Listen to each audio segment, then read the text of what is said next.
Cool.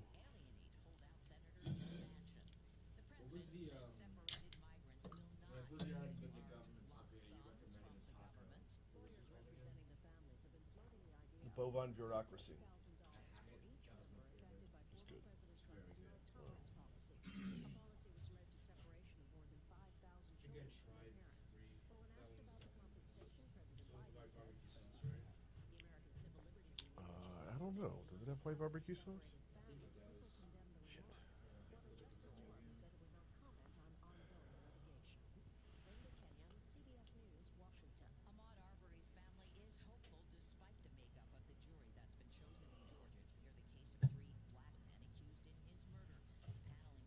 Oh crap! Did I turn this off? I bet. Oh no, this one does not have the white barbecue sauce, but that one is really that one's good. That's the classic Dallas. I tried that one as well. It's pretty good.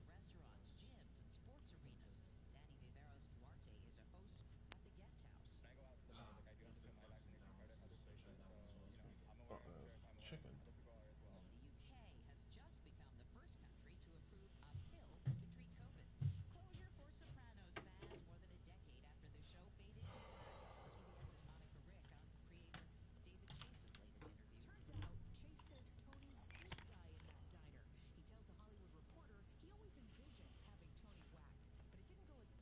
You already have Bergeron TC3 in here. Is that the only one you wanted? Yeah, I don't know. I was looking for other stuff and couldn't find it. My whole morning's been off as it was a chore to get Brian Kilmeade recorded. Apparently we got something jacked up the way. In the middle of interviewing him, spots fire off. And they roll back, muted him, and all the spots aired. Yeah, I got hit with Bo after the fact. I don't know what happened. That sucks. Yeah, so I was like, he hung up, texted me. He said I was hearing commercials instead of myself. I was like, yeah. So I texted him back. I'm like, I'm calling back now. So we picked it back up and ran with it, but ended up eating 3 minutes of the interview because squeezing 5 minutes of his time out in the morning between Fox and Friends and whatnot. So he's a good dude, though. I've heard his name plenty. I've never met him. There's always a promo every couple of commercial breaks. Yep. Real quick, teleconference. You want to go through the cuts? Yeah, go for it.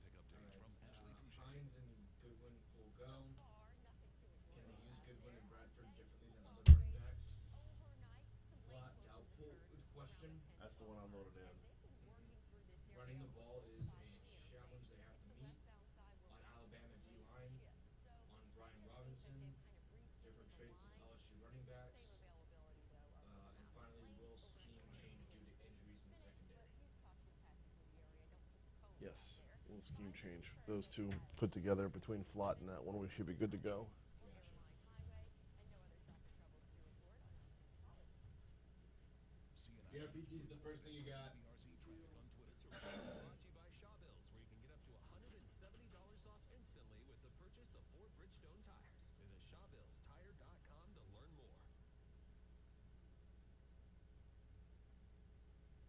Grab a jacket. Temperatures this morning are chilly, and we will not be warming up very much. Skies will be cloudy with a little bit of drizzle here and there. Temperatures will struggle to reach 60 degrees, topping out around 62 in the Baton Rouge area. Clouds will start to clear by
606 Talk 107.3 FM, WBRP. Good morning, everybody. Brian here with you. Jake producing. We call it Mornings with Brian Haldane, and we are off and running. We got a lot of ground to cover this morning. We've got a number of guests on this morning that are going to take us in a number of different directions. I know, Tuesday we were education heavy. Yesterday we were COVID heavy. Today we're all over the dadgum map. Patrick Grimion, host of the Petty G Show, is going to be by in about half an hour. Going to be talking about Pitch BR. Going to be talking about pop-up restaurants, new concepts in the food space, and a few other topics. 7 o'clock, 7:05, Senator Bill Cassidy is going to hop on the hotline. Yeah, we're moving top stories and trending around. When I get a few minutes to talk with Senator Cassidy, I always take that opportunity. So we'll have Senator Cassidy at 7:05. Then we'll have top stories and trending, our normal 7:05 segment to lead off the next segment, which coupled up in that segment will be Michael Imperioli. You may know Michael Imperioli from The Sopranos. He was Christopher Moltisanti. And he now has a new book out to go along with his Sopranos podcast called Woke Up This Morning, The Definitive Oral History of The Sopranos.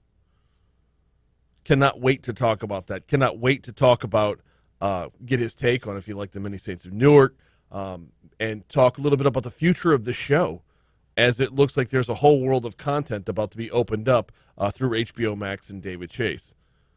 Of course, Sergeant Don Coppola will be by for Crimestoppers at 7:35. In the 8 o'clock hour, looking forward to this, Brian Kilmeade. I say I'm looking forward to it. I've already done it. Brian Kilmeade's going to join us at 8:15. Running down Kilmeade in the morning is not the easiest thing to do with Fox and Friends and the like. So this is a recorded interview. Got this one in the can at about 4:30 this morning. 4:40 to be exact. Talk with Kilmeade about his new book, The President and the Freedom Fighter. It's about Frederick Douglass and Abraham Lincoln. Also pick his brain a little bit about this week's elections. Republicans winning in Virginia, Republicans coming very close in New Jersey. Got the chance to catch up with Kilmeade, which don't do often enough, and need to make more of a regular thing. Actually, this is the first time I'm going to have him on the show. And then we got one more author coming on before it's all said and done. That's Bill Plaschke. A lot of folks know him from Around the Horn on ESPN. He's got a new book out called Paradise Found. It is about a high school in California where basically the whole city burned down. And a lot of what they did in that city revolved around their high school football team, high school football, bringing back the rest of the community. It's really an uplifting story when it's all said and done. Bill Plaschke from ESPN's Around the Horn going to join us at 8:40. Kick it off this morning, though. I did check the latest COVID numbers, and hospitalizations took another drop by about, 3.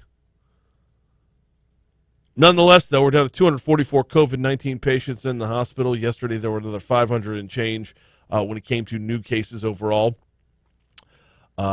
Yesterday, the Louisiana Department of Health also reporting, as my screen goes to refresh, most ill-timed thing ever. We're down to 244 patients in the hospital, 445 new cases, 20 new deaths reported yesterday. Those are your latest COVID numbers. Not a huge swing, but honestly, at this stage of the game, and we talked with Dr. Joseph Cantor about this yesterday, it's kind of what we're looking for right now, is just slow and steady movement, continuing in the right direction. Mask mandate lifted a week and 2 days ago, or a week and a day ago. And,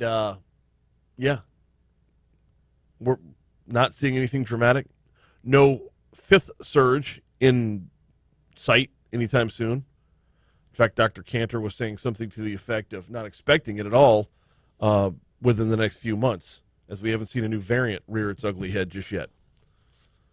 By the way, if you missed that conversation, I was impressed with that conversation.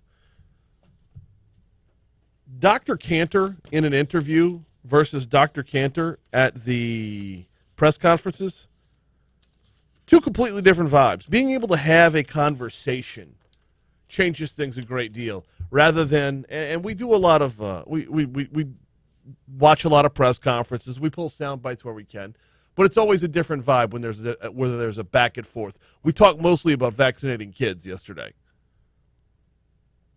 But it's definitely a different feel when there's a back and forth to the whole conversation. It's not one-sided. It's available on demand at talk1073.com if you get a chance.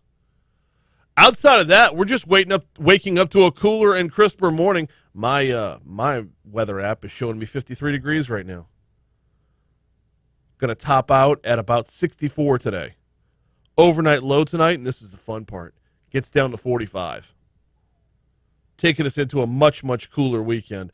Overnight low tonight, 45. Tomorrow, 46. Saturday, 45. Sunday, 45. And then we'll start to tick a little bit up towards the warmer end next week, as Monday's high is 74, Tuesday's high is 76, as is Wednesday's. So that's about the normal pattern for this time of year. But it's always refreshing when it happens. When you open that front door or the back door, the carport door, whatever, first thing in the morning, and you're not punched in the gut by humidity. That's where we're at. All right, so there's your rundown. We're going to talk sports in our next segment. Ed Ogeron was on the SEC Coaches Teleconference yesterday. We got a little bit of audio from that and a few other tidbits of news and notes when it comes to college and professional football. That's coming your way next. Going to take a break here in just a minute, but first, got to ask you, how you feeling this morning physically? Waking up, getting out of bed. Now's the perfect time. Do you have a nagging pain when you wake up in the morning? Lower back, shoulder, knees, whatever. It's possible that physical therapy could be just right for that nagging pain. And if it's possible that physical therapy could be right for that nagging pain, then it's almost definite that the folks at Baton Rouge Physical Therapy are right for you. They've been around for 60 years, serving the greater Baton Rouge area. They take the time to truly understand your unique circumstances, your comfort level when it comes to diving into physical therapy. 6 locations throughout greater Baton Rouge, Ascension, and Livingston Parish. Call them and get a free screening right now. Well, not right now. It's 6 o'clock in the morning. Call them and get a free screening later on this morning at 917-9185. 917-9185. Get a complimentary screening. Physical therapy could be just the thing that you need to get rid of those nagging injuries. It's not always about recovering from a major accident. Sometimes it's just being hunched over a computer all day long. 917-9185 or brptlake.com. Visit brptlake.com today. Yo. Hey. Oh.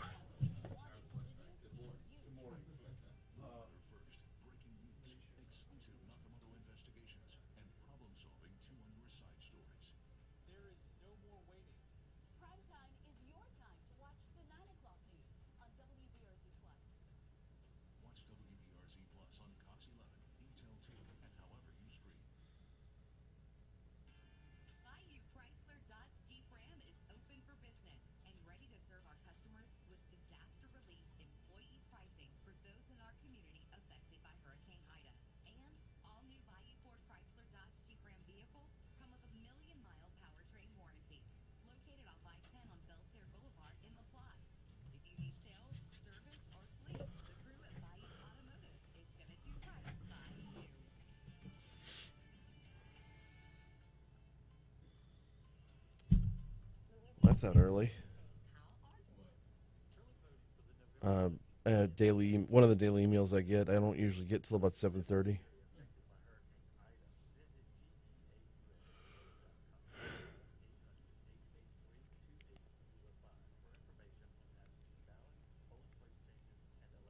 So between 7:15 and 31, are we just doing top stories and training and then just going Right into it. Yep. He'll be calling in at 7:24. So.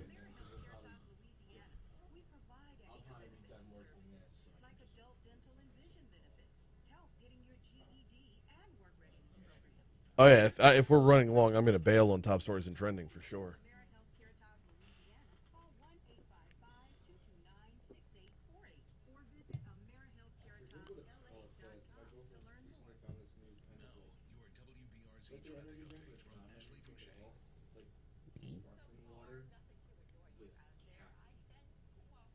Yeah.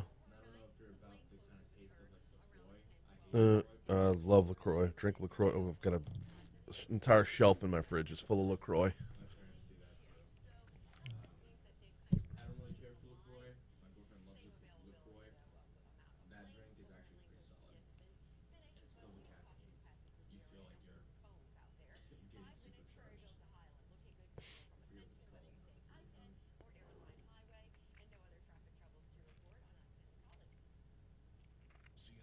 What show is Lars Larson on? He's on this station from 8 to 11 p.m. Hey there, it's Lars Larson, host of the Lars Larson Show, your source for honestly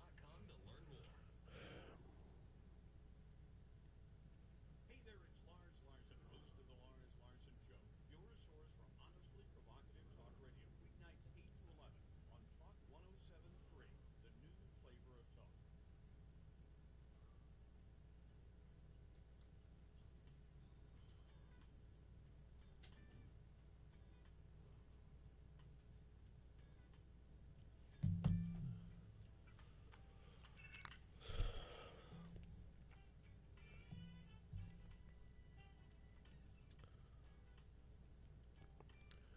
.617 Talk 107.3 FM WBRP mornings with Brian Haldane rolling right along. So Ed Ogeron, as he does every week on the SEC coaches teleconference yesterday. I mean, it's been nothing but bad news this season when it comes to injuries. LSU has been depleted regularly, and that continued as now it looks like Cardell Flott is not just questionable, but highly questionable for this weekend. Just wanted to see if you had an update on Cordell Flott's status for Saturday. Very questionable. Very questionable. I doubt if he's going to play. Sorry, very questionable. Not highly questionable, very questionable. As if they can't take any more hits, you know, which means the defensive backfield, so now you're down Elias Ricks, you're down Derek Stingley, you're down Cardell Flott. I mean, at what point do you just have to throw out scheme and change things up? Will there be any tweaks and changes this weekend when it comes to the defensive backfield? Combination of both. We have to play our defense. We've been playing that all season. That's what our guys know. And but we have to put in a couple of new wrinkles. That's what we found ourselves scouts. So there'll be a couple of new wrinkles, but we got to play with the guys we have, and they got to step up. And Cam Lewis and Darren Evans and all those guys got to step up, and I know they will. I mean, at a certain point, it's like you got to start making up names, right? At least we get to know some young guys before they're really invested here. Get to know some of the guys who are going to be around next year. LSU and Alabama kicking off at 6 p.m. Saturday. 6 p.m. kickoff time Saturday. Our coverage on Eagle 98.1 begins, I believe, at 1 p.m. Saturday. Network pregame starts 2 hours before kickoff, so that would be 4 p.m. And you'll hear the call. Chris Blair, Doug Morrow, Gordy Rush on the call Saturday night for LSU and Alabama. Michael Thomas looks like he's out for the season. That news came down yesterday as well. Also, Aaron Rodgers out with the COVIDs in the NFL. So looking forward to Sunday's action as well, as the Saints will have the Falcons also on Eagle 98.1. Let's get you to the Fox Business Report.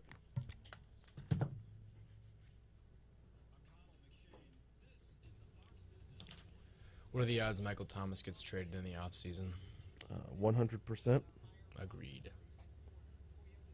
Oh yeah, I had heard a couple weeks ago he's not coming back anyway.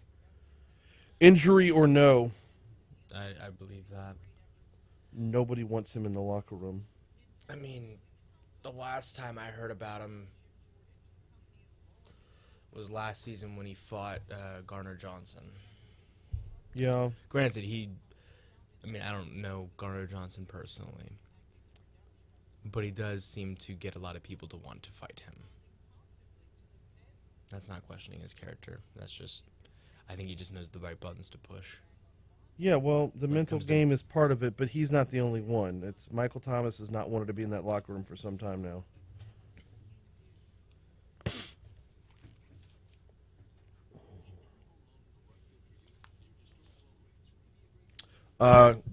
Good morning, Renee. Good morning, Tiffany. Good morning, Clinton. I'm interviewing Michael Imperioli today, 7:24.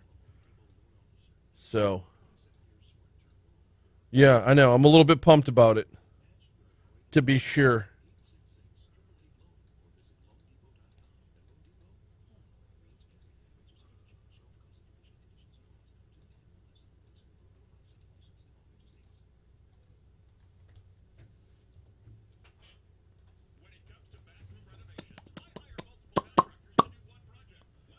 Boo-doo-doo-doo-doo-doo.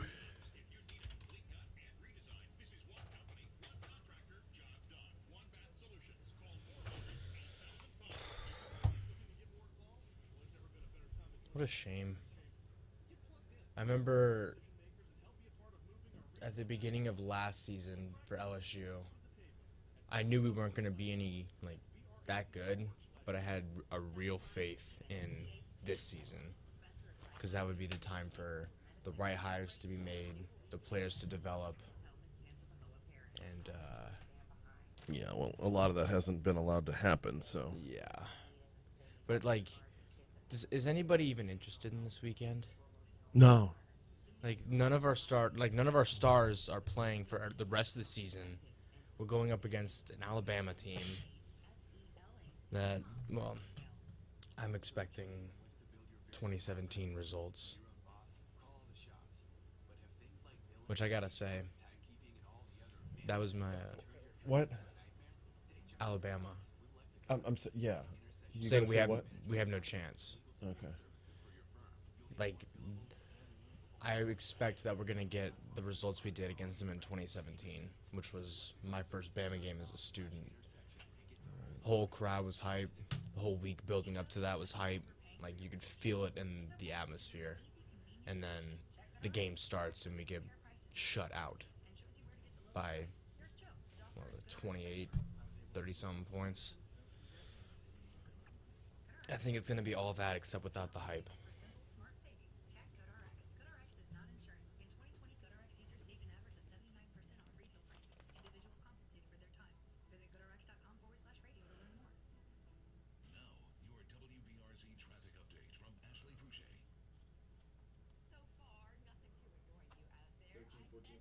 Yep.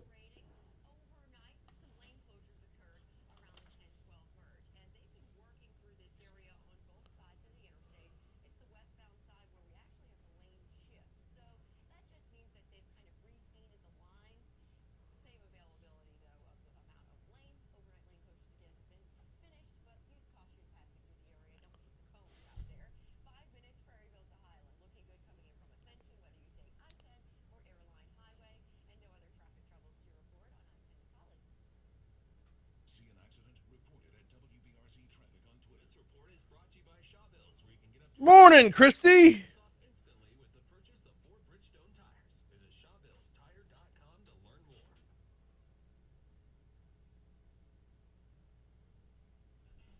Cool. She squared her weight.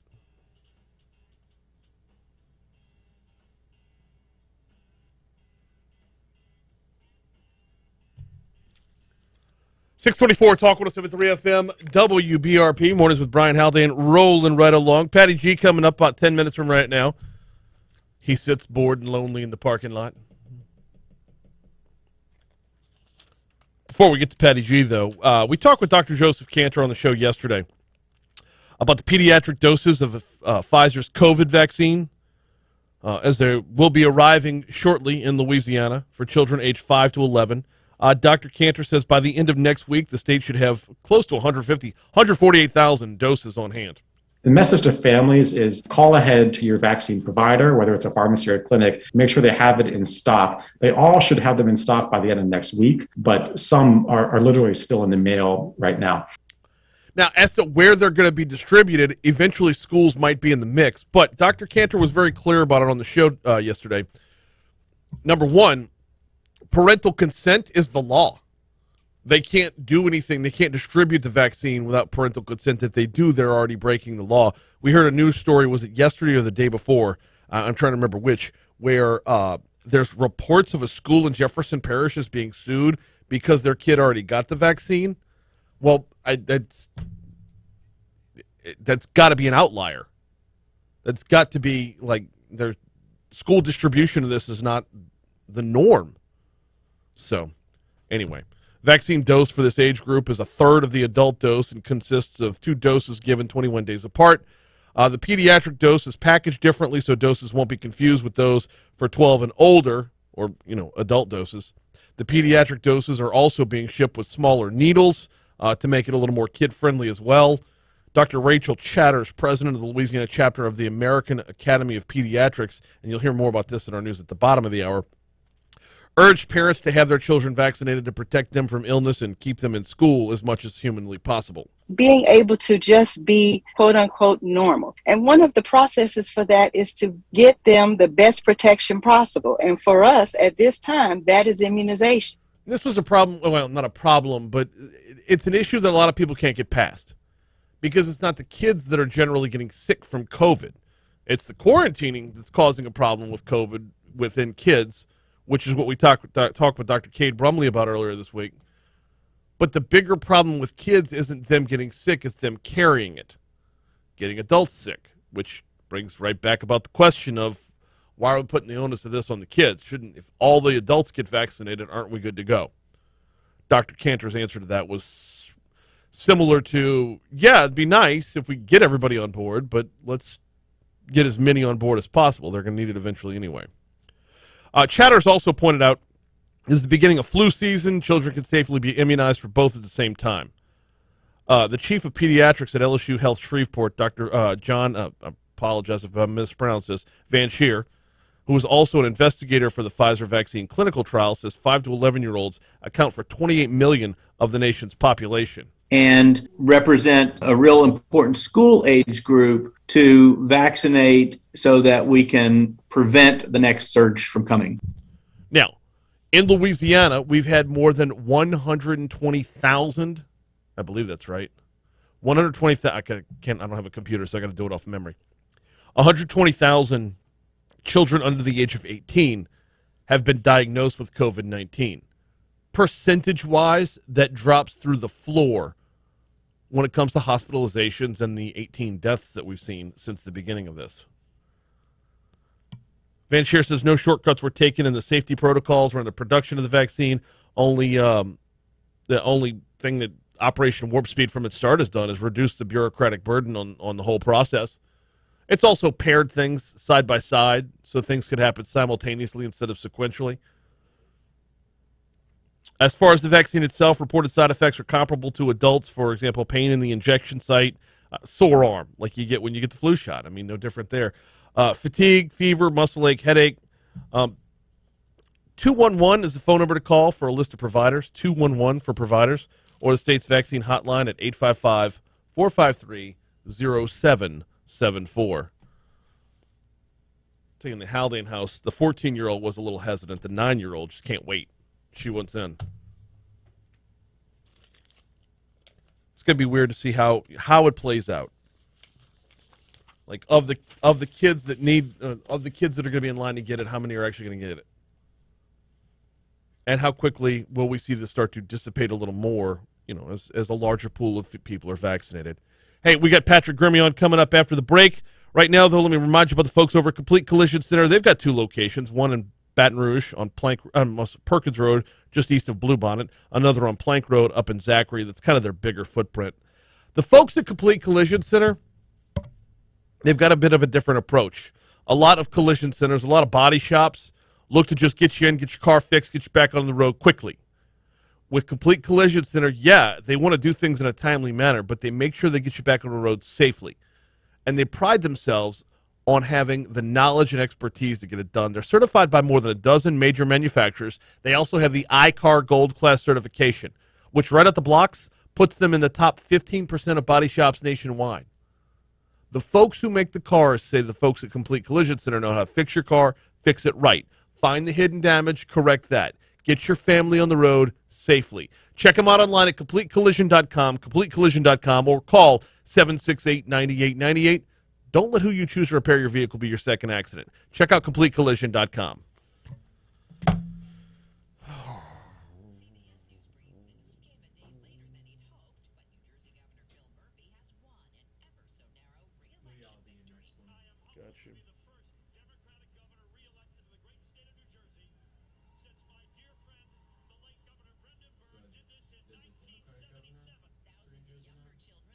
Yeah.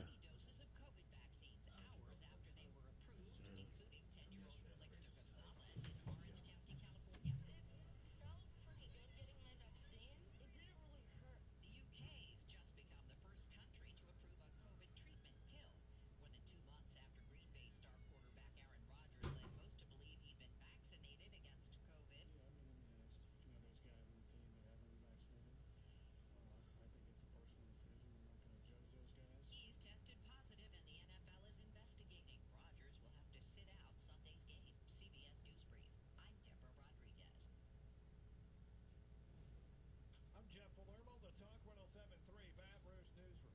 By the end of next week, 148,000 pediatric doses of the Pfizer COVID vaccine should be in Louisiana to begin the first round of shots for 5 to 11-year-olds. And to get those kids vaccinated over the next few months is one of the keys to preventing the next surge. Yeah, it's a day like that that makes me hate sports talk radio from top to bottom. I fucking hate sports talk radio because when the tenor of the conversation is he was the rookie first-round draft pick and now his career is over, it's really sad. I don't give a shit about his career. You killed the 23-year-old girl. And a dog. I don't care about the dog either. Do what? Who disagrees? Oh, I haven't seen John Wick. Still haven't seen it.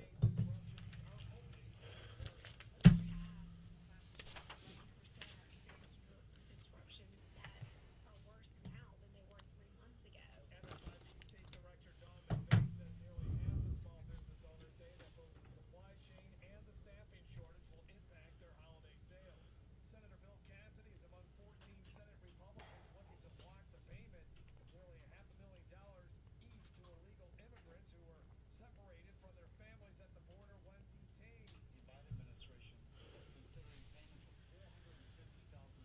Which one do you want to start with?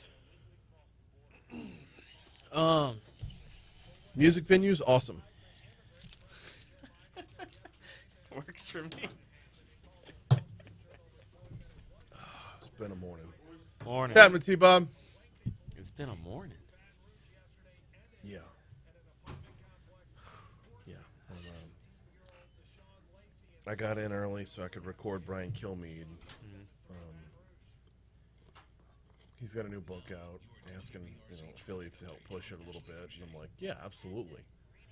And he's a good dude. We've talked a couple times off air. I've never had him on the show before, but we got something jacked up in the way our board is wired. And in the middle of the interview, the automated show that was on went to commercial. The commercial started playing back through the recording, muted him to where you heard a spot for David's Tiger Express. And I'm like, eventually he's like, I can't, I'm not hearing me. I'm barely hearing him over it, but the recording's not picking up any of it. Yeah. So eventually he hangs up and texts me, and I'm like, yeah, I'm sorry. I don't know what to do with that.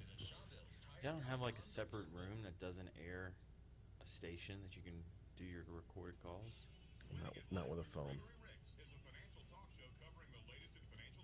You don't have a hookup for like your cell phone? We shouldn't need it. I mean, I got everything right here.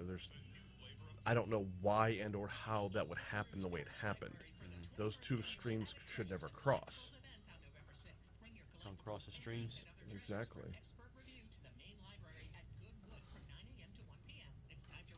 That's fine. We can do music venues.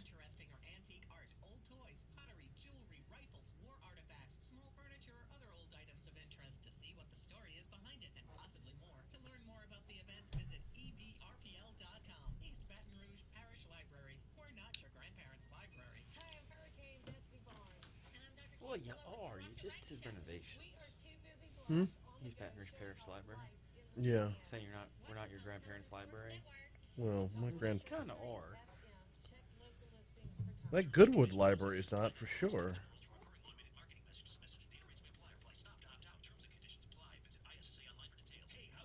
Meanwhile, I got the 4th grade coach from St. Jude saying my girls have poor sportsmanship.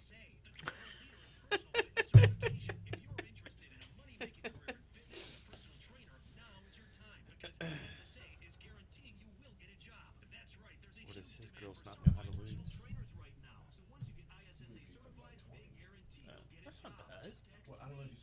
girls have forced sportsmanship or if I had forced sportsmanship.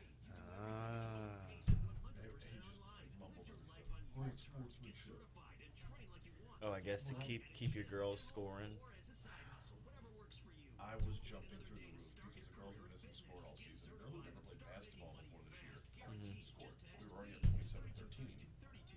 I was up 29-13. I'm not gonna tell a girl who played basketball before to not shoot. So. Yeah. You can listen to me weeknights from 11 p.m. to midnight on Talk 107.3 FM. I get it. Eric says, inject my child without my permission. Now we need a defense attorney. Absolutely. But that's the law. That's the law. I still don't understand the news story from the other day about how, I don't know how that happens. Like, what school, a school in Jefferson Parish was the way the news story reported it. But that they would have to be running afoul of the law to begin with. You know what? Oh, they started, they injected some kid without the parents' permission? Allegedly. I don't know what school, though. A Jefferson Parish school.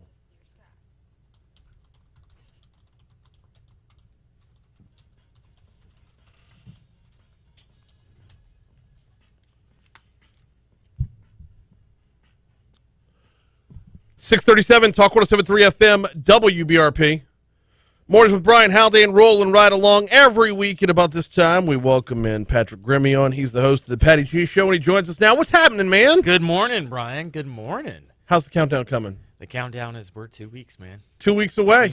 T-minus 2 weeks. Okay. Due date. And All then right. if it happens beforehand, really any day at this point. That's Yeah, what I'm telling it you. is. Once you get down to this point, it's, yeah. It could be 2 weeks from now. It could be this afternoon. It's It not could up to be y'all. when I leave from It's here. up to the baby. That's right. It's up to at the little this baby. point. Yep. All right. Little baby G. Well, we will. We'll keep a close eye to be sure, and you know, hopefully everything is as smooth as is humanly possible. Oh. In the meanwhile, though, we got you here.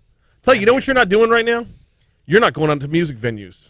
I'm not. No, you're not. You know what? Neither is anybody else, apparently. I know. That puzzled me. So, story from the Business Report. Local music venues struggling to draw crowds post-pandemic. The pandemic meant no more crowds, which meant no more live music for many Baton Rouge venues. As COVID-19 case numbers drop and the mask mandates have been lifted, some concert spaces have been able to reopen, but they're still drawing smaller crowds than before the pandemic.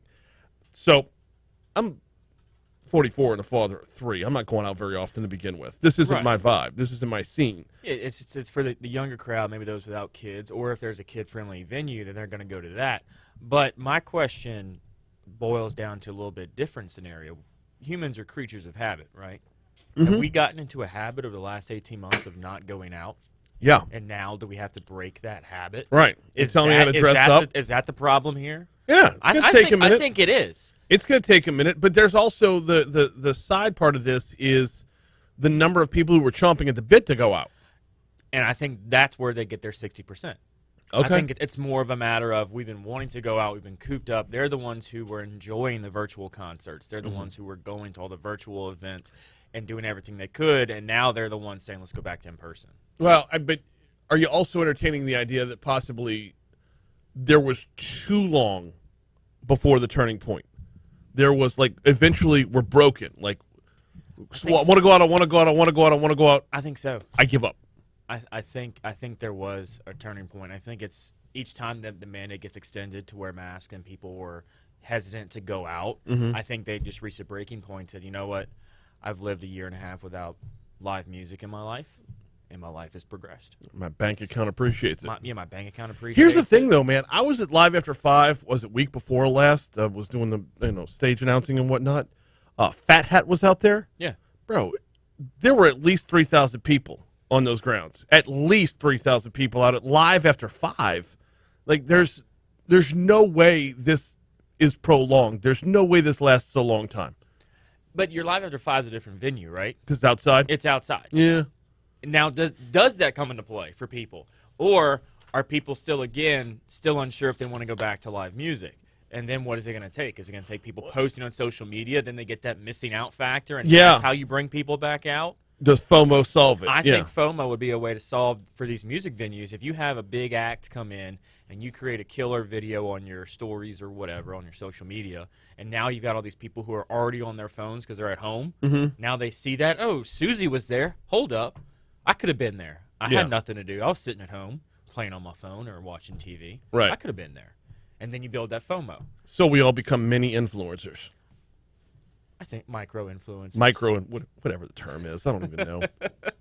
I think micro-influencers on your local level. I think that's a good way for music venues to get out there and push their back-to-live music. So, hey, if you tag us in your stories, you get, free cocktail or something. Okay. I mean, that can get costly, though. You get limited one per person. Sure. Yeah, limited one per person. But still, think about it. Yeah, if you have 300 people there and 300 people post, what's that reach? 300 free drinks is what that reach is. What is that reach that you're paying for? Yeah, how much does it pay to reach? Okay, but when your margins are what they are, when your supply side is what it is, when your labor shortage is what it is, can you afford to do something that you can't track the ROI on? It's but something like that. Yeah, free cover, I'm not pooping on your idea. I'm wondering how. Man, I don't know. But that's assuming everyone in the whole state and the whole area is going to do it. Yeah. No, completely. You might have 10 people do it. Well, but here's why I'm thinking of it on that scale. Is go back to the article from the Business Report. It says it's a problem across the country, according to the Washington Post, as performers struggle to balance safety and performing. Lesser-known groups and solo performers that frequent local venues are more vulnerable than prominent acts who have COVID compliance officers and can keep from interacting with crowds. Some acts refuse to perform in states and cities where mask use and proof of vaccination are not enforced. So I'm wondering, how does that play into it? Because no matter how hard we try, whatever is a national trend will trickle down to a local outcome. Yeah. It may be a little behind, but it will trickle down. Right. So how do we ignore the national to embrace the local? I think that's a tough question to answer. Yeah. I don't know the answer to that. I mean, because like you said, everyone's going to see what's happening on the national page, and they're going to want to mimic it in a way because either it works or it doesn't work, and they're going to want to go the opposite route. Yeah. How do you get people to stop looking at that and really focus in on hyper-local, hypersensitive to what the area does? Well, and there's also the matter of when you have it's not the national big names, but the local names that everybody knows and loves, how many of them you were waiting to go see them, you went out and saw them, and for lack of a better term, you got your fix. Yeah. You know? You wanted to see them one time, you went out there with a group of friends. Right. And you're done. Yeah, I don't know how to fix that. Yeah. I mean, I think adjust that to where it could be about more than just, going to see who was the band that was playing Fat Hat was the name of the band.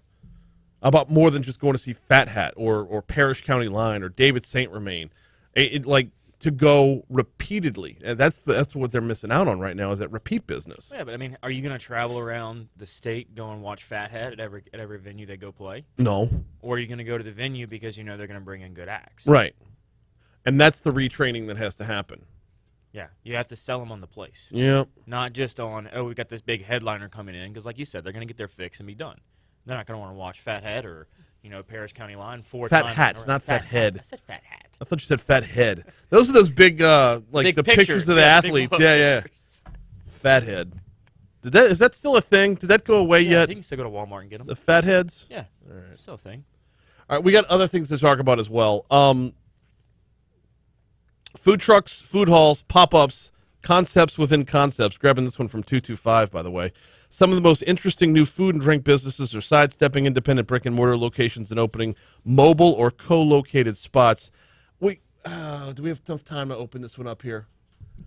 What do we go to? Well, we got another minute. There's 60 seconds. It's a trend that's been brewing before the pandemic and has continued. Take Lotus Lounge, a concept opening soon inside Soji Modern Asian. Soji's current entrance and bar is being renovated to accommodate a Polynesian-inspired tiki bar. We've seen it with White Star Market. Yeah. We've seen it with the food truck movement that I think is basically over with at this point. Is it, though? I don't know. Are we all going to get together in like the food court of the mall to do a flash mob? Like if you've been to any food truck events lately, they're not where they were. But that's where we're going. We're going to have to pick it up on the back end of this. We're too close to the break to fully open up this topic.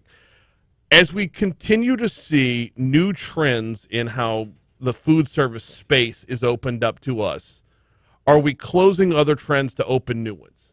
That's where we're going. He's Patrick Grimion, host of the Patty G Show, joins me every Thursday. We're also talking Pitch BR when we come back as well. Right now, though, we are due up for a break. Take a quick break. We'll check traffic. We'll check your money now. We're coming back next on Talk 107.3 FM.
Oh, yeah, beach volleyball's crushing it.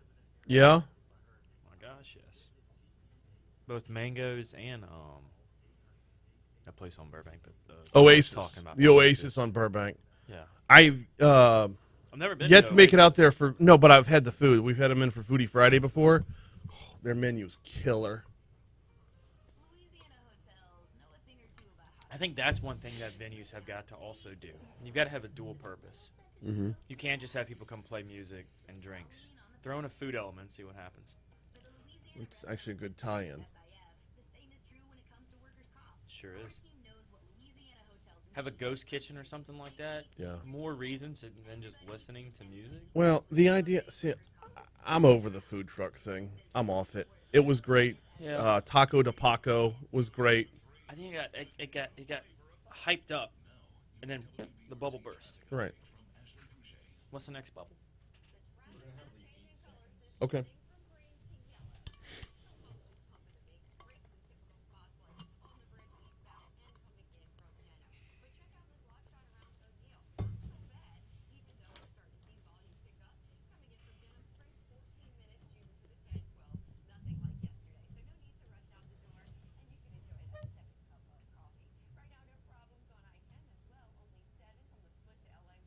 You found the school.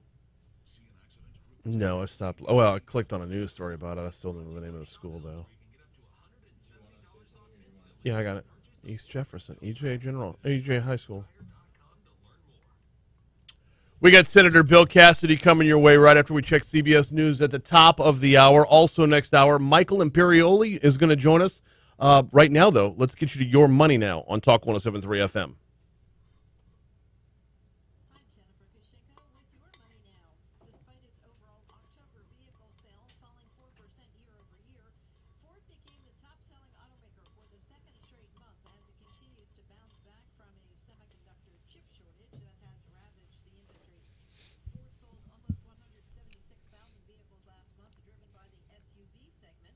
One o'clock this afternoon. It's supposed to be exciting news. For GameCoin. Oh, yeah. I want in on GameCoin. I want in on whatever's next. You haven't gotten in yet? No. No. No, I haven't had 50 cents to rub together to put towards anything yet. Doesn't take much. Kristen and I have mapped it out in the budget. It'll be in next year's budget for sure. There you go. That's. Shoot, if you'd have had what they're doing now is everybody that was in before the turn is getting $1,000. Yeah. But it's also that shoulda, coulda, woulda situation.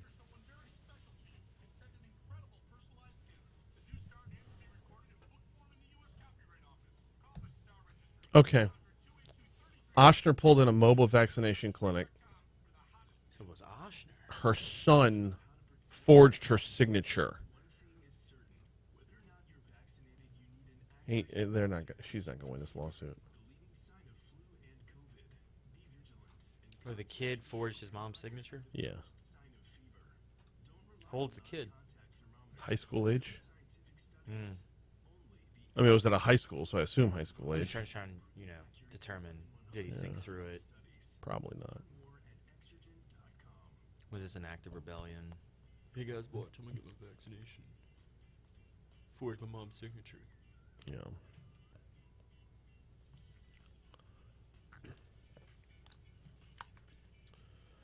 .652 Talk 107.3 FM WBRP Mornings with Brian Haldane rolling right along. Patty G in the house. Patrick Grimion, host of the Patty G Show. So as we're going to break, I was asking, is the food truck thing over with? There's so many things to consider with this because price point has gotten out of hand. Oh my gosh, yes. Yeah. I'm not paying across the board. Right. Like government, I love Government Taco. And not just because it's ours, like not just because Jay Ducote owns Government Taco, but because the way he does things is just about like as perfect of a process as possible. Right. I mean, it's a casual space, it's comfortable space. You can sit down and enjoy your food inside or outside, which I actually like. I prefer sitting outside. Yeah, I think the outside tent that was put there for COVID probably should have been in the initial plans. Yeah. I mean, it's so successful to sit out there. No, and we've, fortunately been able to adapt to it. But I'm not going to go to a truck and eat food that I'm going to spill half of when I'm paying 3 times as much for a taco as I would at Government Taco. Like to me, that's just, it's a bad concept.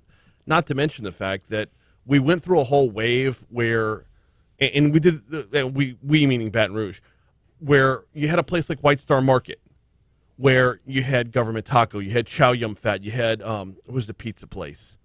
There's a pizza place in there as well. Rev Coffee was in there. Mm-hmm. Like, you had a bunch of places that ended up being their own establishments after the fact, but it became like White Star became the next iteration of where we were at with food trucks.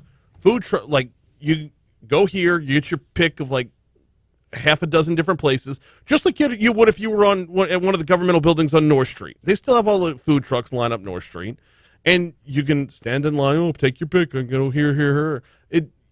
But you sit down, you have your meal, you enjoy it, and with a food truck, you get your meal, and you either go back to your desk or whatever. Yeah, your seating's limited. It acted as like a minor leagues for food. You get called up to the majors means you have a Chow Yum Fat or a Government Taco where you can move from a shared space to your own space. Yeah, and it's that proof of concept, right? Right. Food trucks, your White Star Markets. For example, a past guest on the Patty G Show, Basil's Market, she had a food truck, and she would drive it downtown and go to all these different food truck events.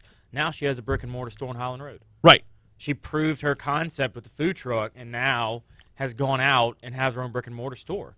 And I think restaurants that start out as food trucks, if you have something that people can rent out for a party, that it's like a one-time thing, drive out, that's fine. Mm-hmm. But if it's your sole purpose, you got to be looking at that next step. Yeah. You got to be looking towards, how do I get something that people can come in, sit down, and experience the restaurant as a whole, not just the food out of a truck. Yeah. And just, so what's next? What's the next concept beyond like a White Star, which is now gone? I think what 225 describes in their article of the pop-ups, the ghost kitchens, the second level within that restaurant. Okay. City Slice and City Taco. Yeah. You've got 2 different kitchens in one restaurant, mm-hmm. right? When we were talking about the music venues, how do you get people back through the door to watch bands?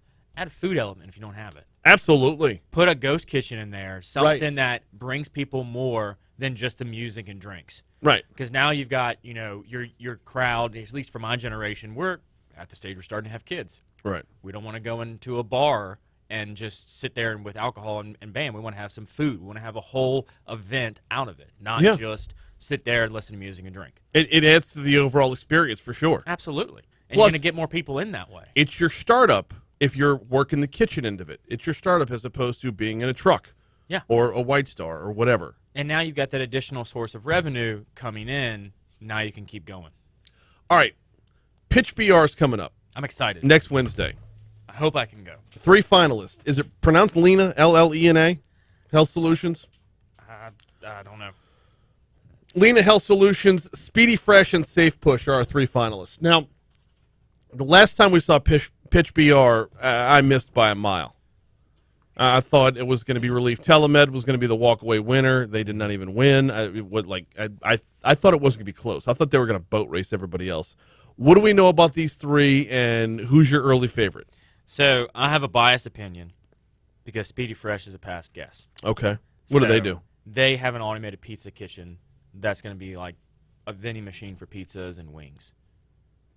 I've heard of them. Yeah, they're going to be right outside of Frez. Is their first? Wait, did I listen to that? Location. I think I listened to that episode. I did listen to that episode. Yes. So they're my bias. They're my bias pull for this.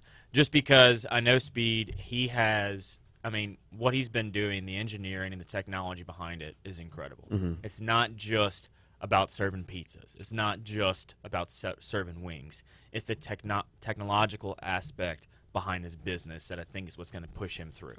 Okay. So more than just ordering a pizza for $5-10, it's we have an automated kitchen delivery system. Potential for growth is absolutely there. And the potential for application across the board. Yeah. I mean, being able to apply this to not just pizzas, but to anything and everything. I mean, he's got fully automated kitchens. Talk about the staff shortage. Right. That's where stuff's heading. Yeah. How can we automate our process? How can Government Taco make a taco automatically? Okay. Something like that. They better not. They that's won't. the appeal of Government Taco. Yeah. But it's still like that's the when you look at these pitches, you have to look at who's got the technology, who's got the idea that's going to go beyond their initial application. And I think Speed has a chance to do that with Speedy Fresh. So Lena, L-L-E-N-A, is a digital platform that uses artificial intelligence to help people manage type 2 diabetes through personalized nutrition, exercise, and coaching. It sounds like taking something that already exists and reapplying it online through AI. It sounds like taking a personal trainer, a life coach, a dietitian, and combining them together through an AI output or input, I guess. Yeah. The third one there is Safe Push, which regulates the flow of an IV. I didn't know that was a concern. Neither did I. But it's patented. Yeah. And I think both of those in your medical field, again, it's what is really happening there. How can they pitch it then to the judges, and will $1,000 really make an impact? Yeah, that's a big question right there. The $1,000 would go a lot further with the pizza guys. Yeah, or when you look at Pitch BR and you look at these pitch competitions, they have to look at the other side of them. You're not there just for the $1,000. You're there to network and maybe meet a potential investor. Mm-hmm. You have to look at the attendees of this event, and that maybe not an investor, but maybe a partner. I mean, that's the real big thing about this is the networking aspect. He is Patrick Grimion, host of the Patty G Show, which is in the can for this season, all done. Waiting on Wee Baby to arrive. We'll hopefully see you next week. I hope so, Brian. Absolutely. Here comes CBS News on Talk 107.3.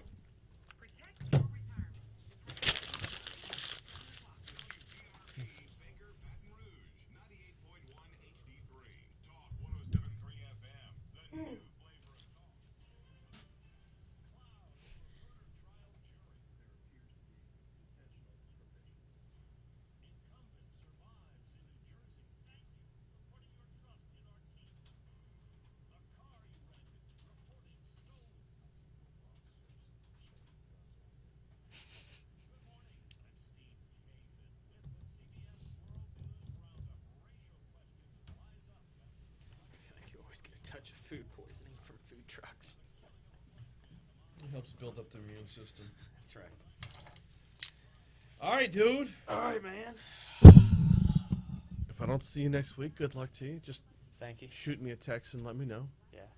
That's we'll plan on having you here, but that's the game plan. Yeah, it's not. It's If she goes full, I won't be in for the 18th.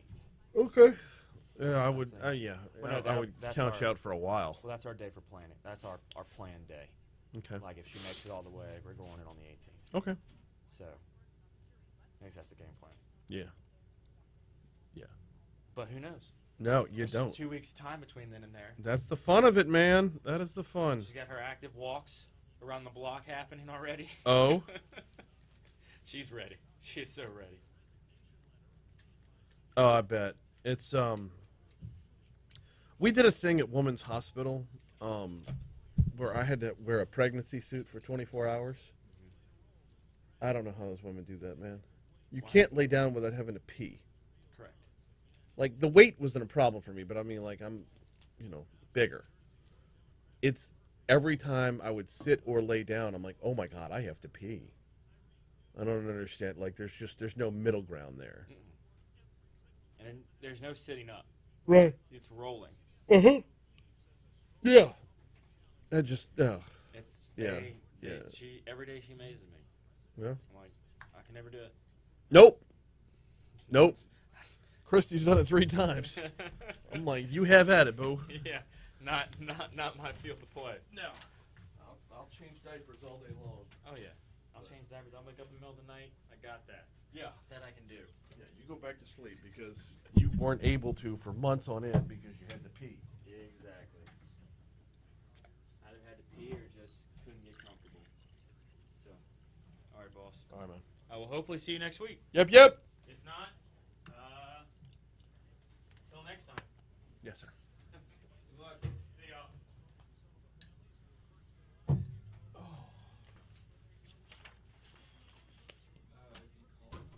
Supposed to be.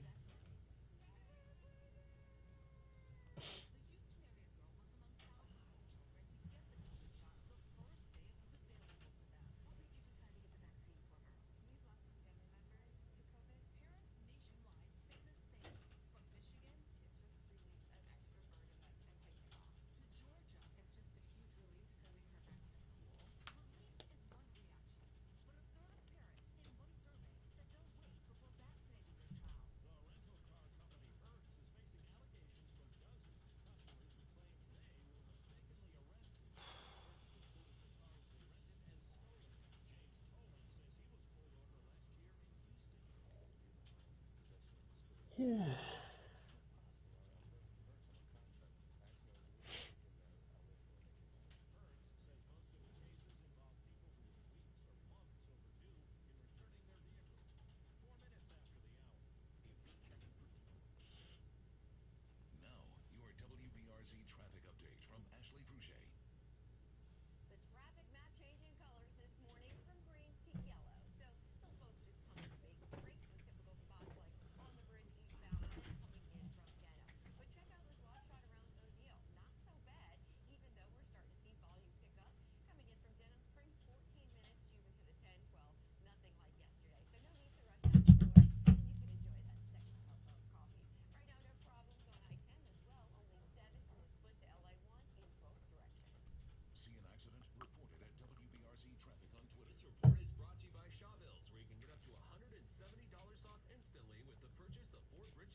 .705 Talk 107.3 FM WBRP. Hour 2 of Mornings with Brian Haldane coming your way right now, and it's a busy hour.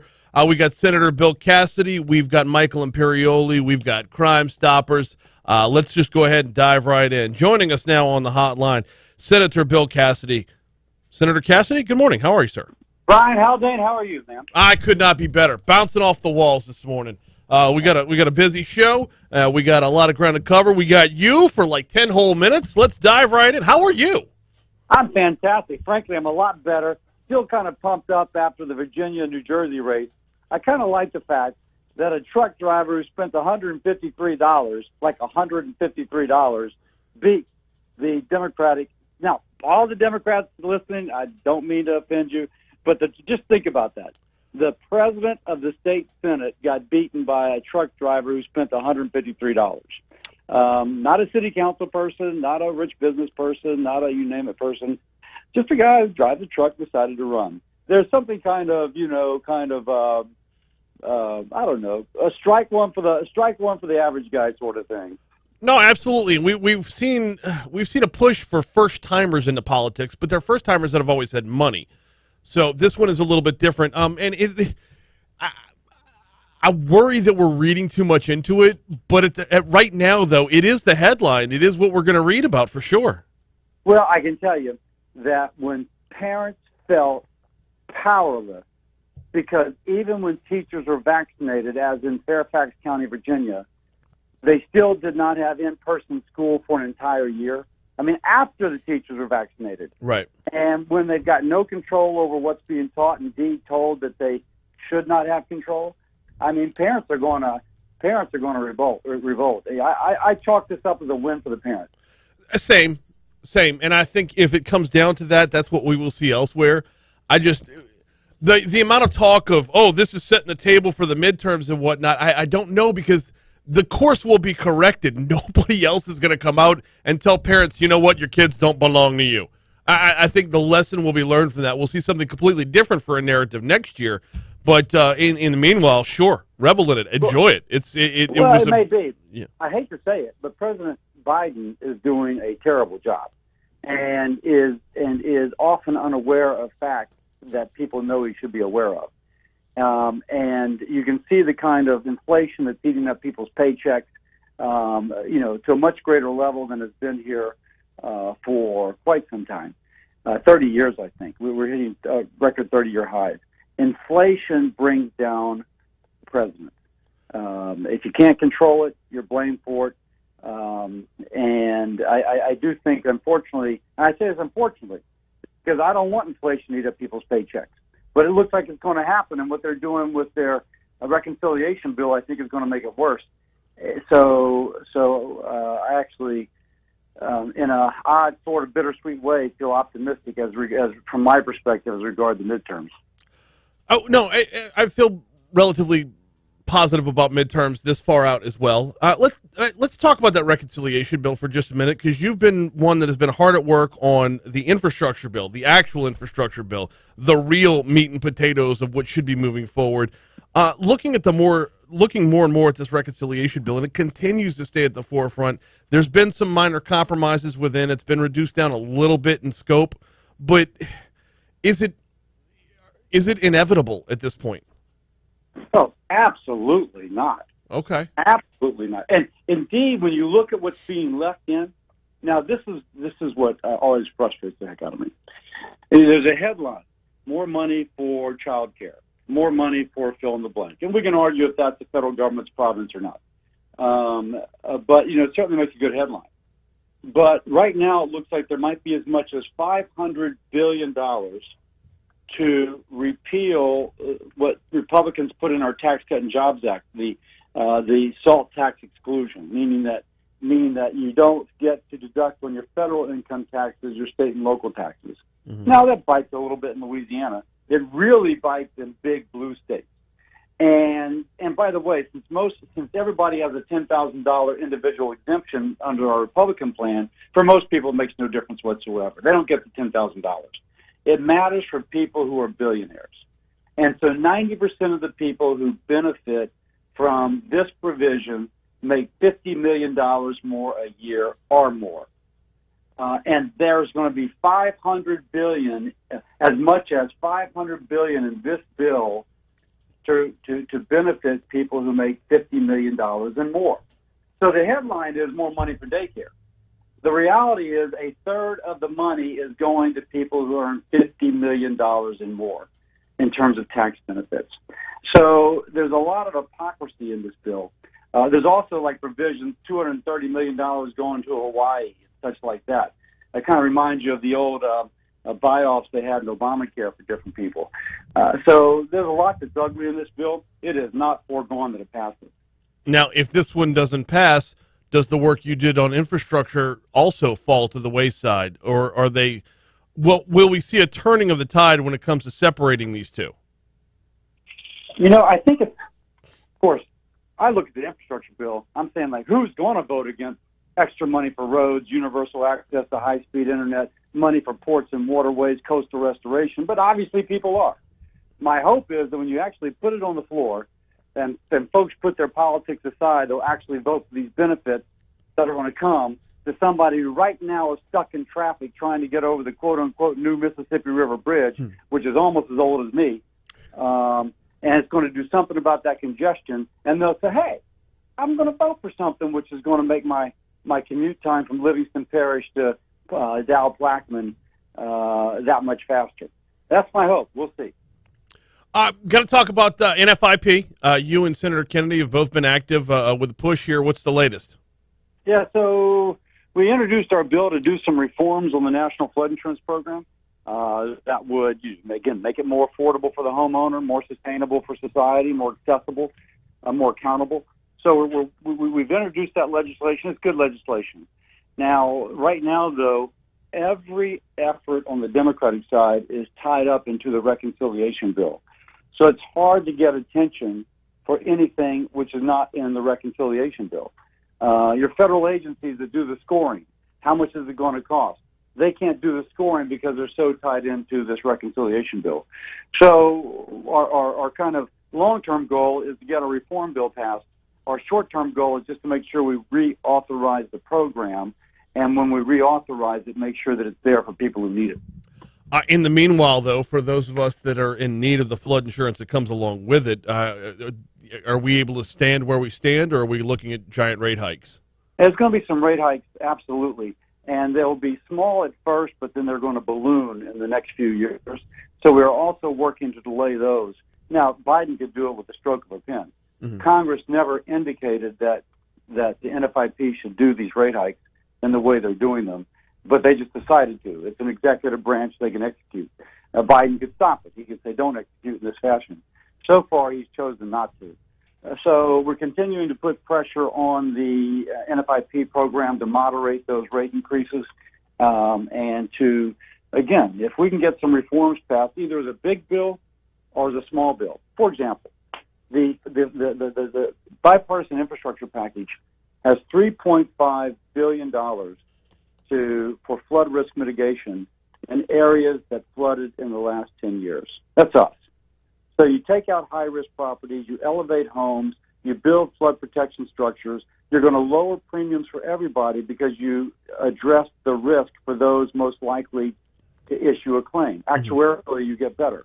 There's $3.5 billion in the bipartisan infrastructure bill to go for coastal restoration, prioritizing areas hit by natural disasters in the last 6 years. And that's because of an amendment that I got in a few years ago working with Garrett. You can, once you begin that flood control structure, NFIP is supposed to incorporate the improvement into their rates even before the flood control structure is completed. So even though it'll take a while to build all this, nonetheless, you begin to benefit from it right away. That's another reason why I'm really pushing the bipartisan infrastructure bill, because it helps on flood insurance. Yeah. Yeah, it absolutely does. Got about 2 minutes left with Senator Bill Cassidy. I appreciate your time this morning, Senator. Got to talk about this climate conference that's going on in Scotland and what are we in line to commit to? Because every time we hear about global warming or a global climate crisis, it always seems to fall on America's shoulders. When are we going to see a report card on Saudi Arabia or Russia or China or India? Like, why does it always feel like we're the ones pulling the weight here? Yeah, because we're the ones who want the headlines. Obama, Biden wanted the headlines. We've actually pulled the weight. Natural gas produced from states like Louisiana, replacing coal, has accounted for almost 90%. That's off the top of my head, so maybe it's 85% of the carbon reductions that have occurred in the United States since 2005. We are now have on absolute amounts less carbon intensity than, if not, it bumped up a little bit. I think it's back down less than 2005. So 16 years later, we're lower because natural gas replacing coal. By the way, along the way, we created a lot of American jobs. We created a lot of export to other countries who replaced their coal with our natural gas. So when one of the big climate advocates says we've got a lot further than people realize, it's because of American natural gas. Now, what we should be talking about is how do we continue this trend of using American natural gas, creating American jobs to achieve the goals of those in Glasgow, but also to take care of the American worker. If we do that, we actually have something that everybody can agree upon. And one more time, and there's things in the bipartisan infrastructure package that keep those American jobs, that continue to produce that American natural gas. It all ties in together, and it leads us back to that infrastructure package. He is Senator Bill Cassidy. We're straight up out of time for this morning, but I appreciate your time as always, and we will talk to you soon, sir. Thank you, Brian. Absolutely. 717 Talk 107.3 FM. Quick break. Come back. We're going to squeeze in top stories and trending and Michael Imperioli in our next segment.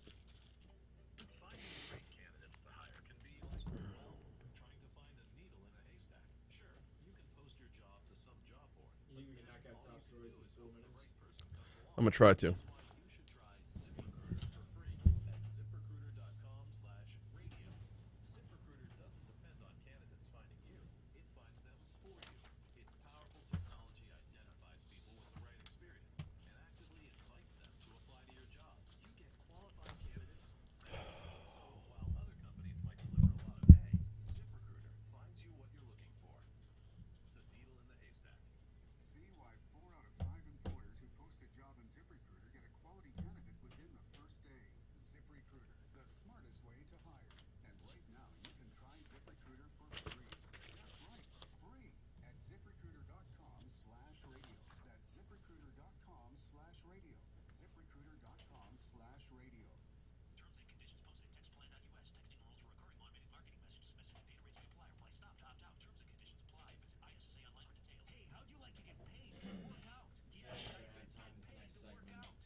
Okay.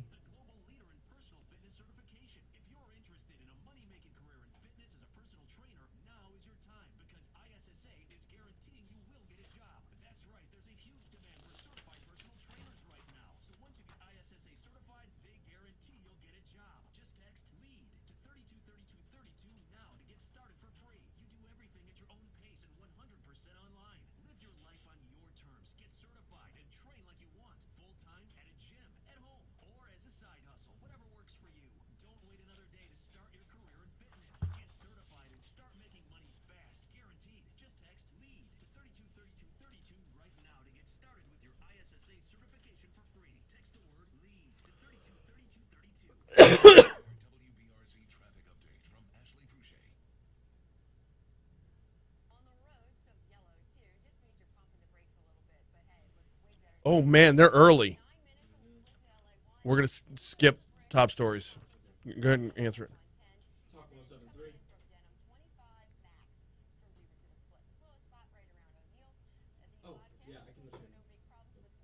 Oh, okay. Whew. Don? Okay.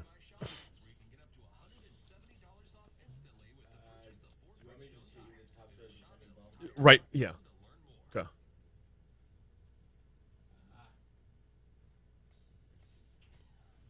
Okay. Does Don need to get in? Okay. Gotcha.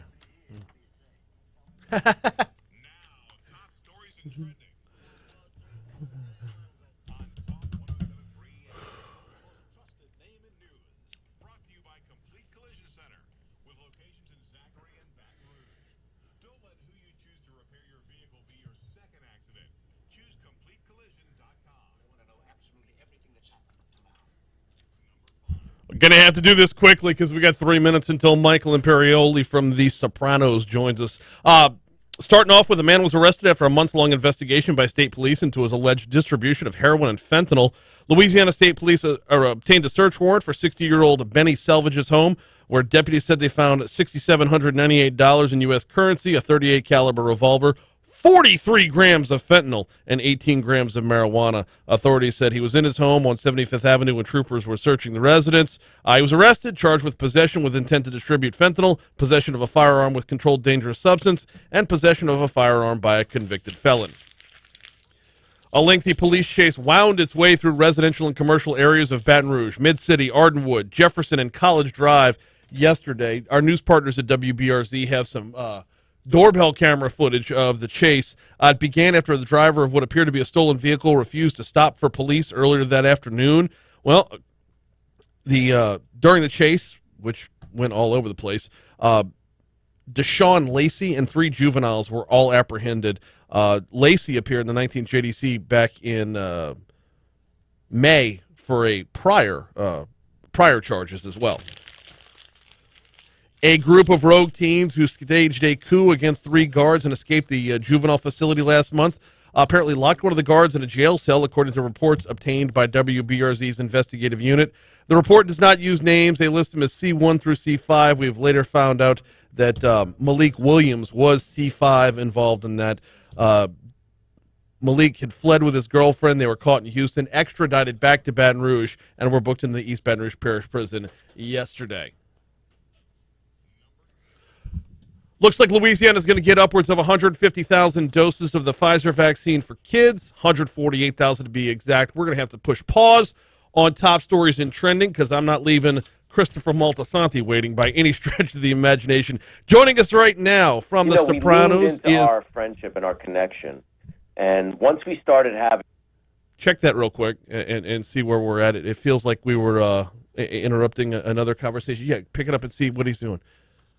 We're being joined right now by Michael Imperioli. You know him from The Sopranos. He's also the co-author of the new book, Woke Up This Morning, the definitive oral history of The Sopranos. I believe what do we have, like 60 seconds until he's technically supposed to be on? He might still be on his previous interview. It might have been The way this plays out, a number of them are booked all in a row, right? We're just in the list, in the queue, as it were. So waiting to hook up with Michael Imperioli. Tell you what, I can go ahead and get to those last 2 stories in the top stories and trending then. 148,000 doses of the Pfizer vaccine on the way to Louisiana for kids age 5 to 11. And our number 1 story from this morning was there was a shooting at the Comfort Inn off of Constitution Avenue yesterday. 1 person was critically injured, later passed away on a shooting outside of a hotel Wednesday morning. The gunfire happened around 8 a.m. at the Comfort Inn on Constitution Avenue. Police said the victim, 38-year-old Christopher Norman, was involved in a fight with someone when he was shot. They confirmed that he died later that afternoon. Those are your top stories. Trending this morning, Joe Exotic has prostate cancer. So that walks us right up to Michael Imperioli. You know him from The Sopranos. There's a new book out. It's called Woke Up This Morning, the definitive oral history of The Sopranos. Michael Imperioli joins us now. Good morning. How are you? I am great. Thanks for having me today. No, glad to have you on. Glad to be talking about this. It's going to be tough not to go full fanboy over these next 6 minutes, but let's start with The Sopranos itself. As such a pivotal cast member, what is the best thing about having been part of that experience? You know, a lot of us knew each other before The Sopranos, so when we got on the show, you know, to have that success together like that, because we had worked, a bunch of us had worked in movies and theater and TV a little bit, but you know, to have like something really hit and be together on it, that was a real bonding experience, and you know, something that we're really proud of, you know, as a group, really. I mean, we're 15 years removed from the show at this point, and its popularity, I would argue, is as strong now as it was the day that everybody's TV screen went to black that night on HBO. Have you had a chance to really take in how multi-generational this phenomenon has become?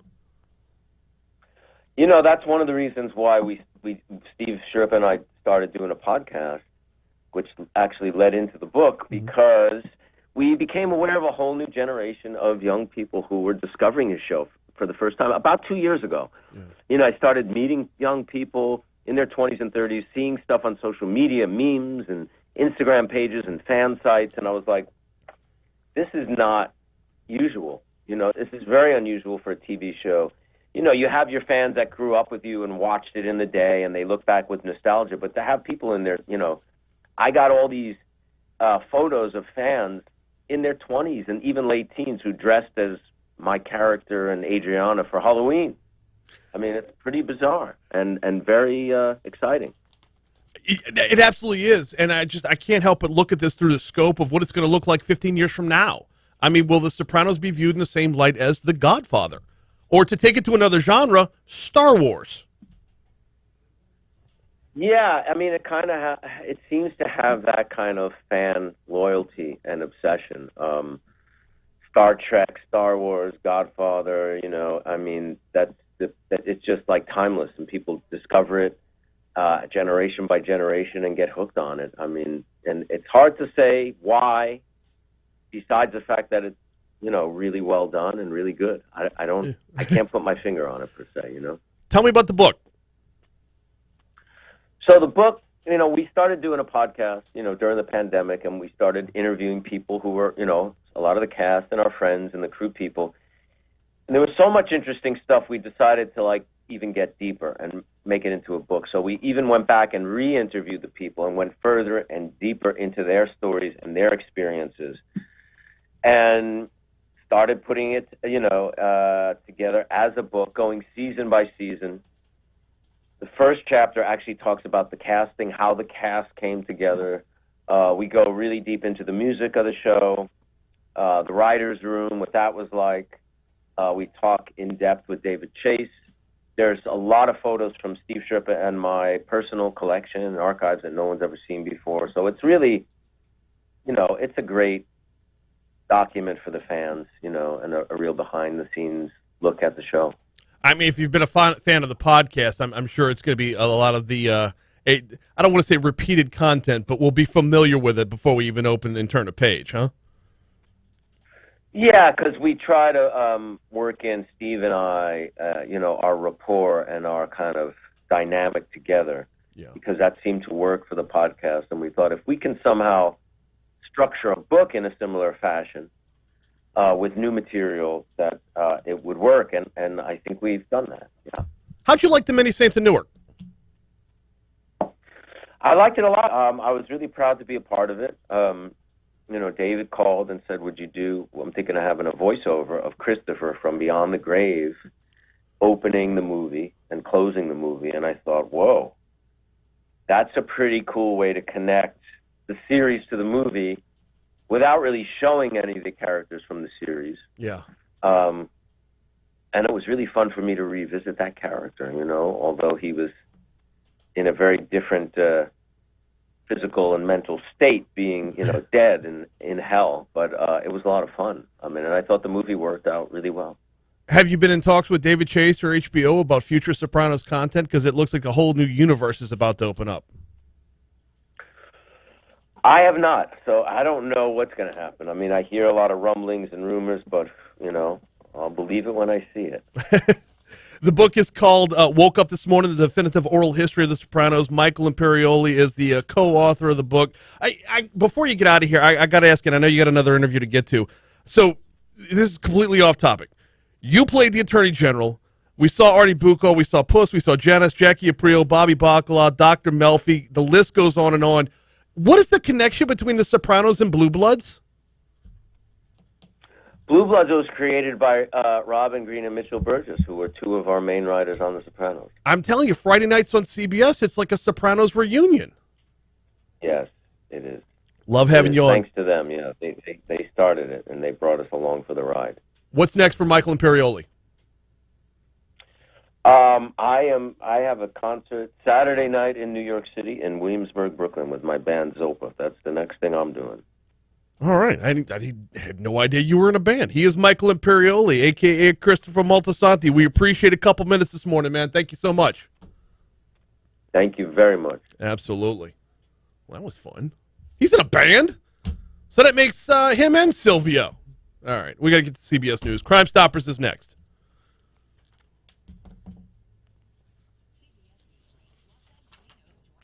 Woke up this morning, got yourself a gun. Yo,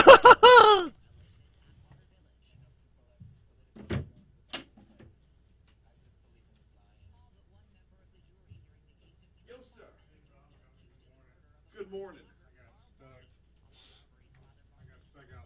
I'm sorry. Did you text me or something and I missed it?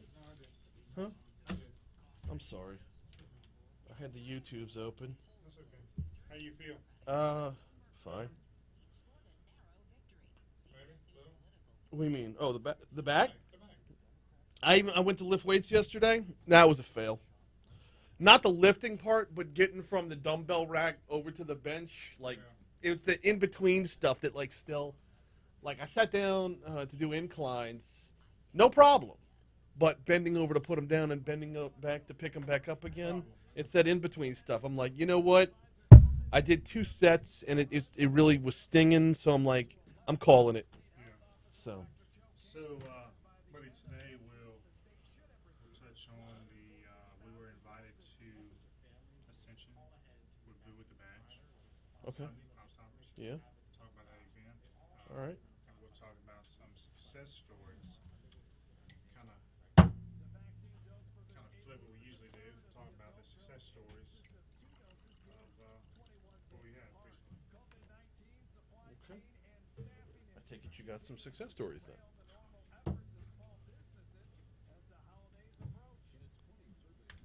All right.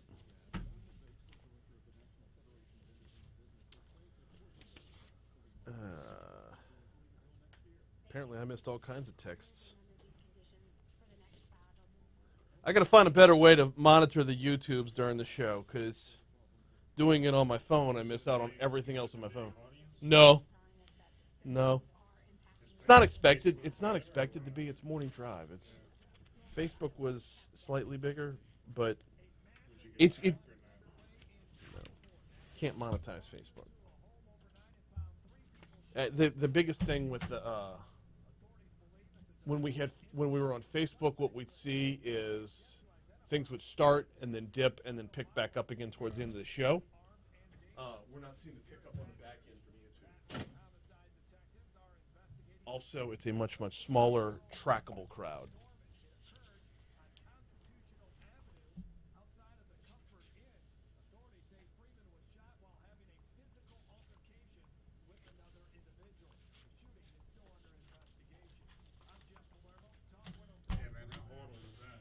The shooting at the Comfort Inn. I've worked at the Comfort Inn.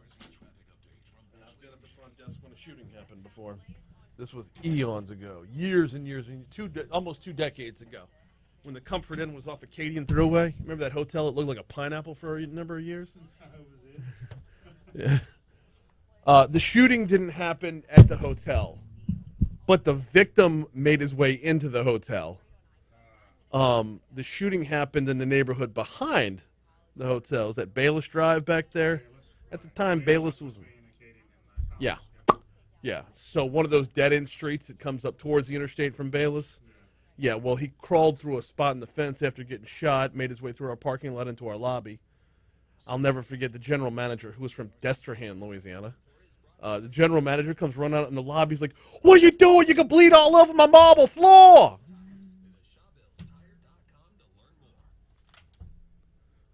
It's like, get him out in the parking lot. I'm like, dude, the guy's bleeding from his stomach. The new owners had just pumped a bunch of money into renovations. So. Oh.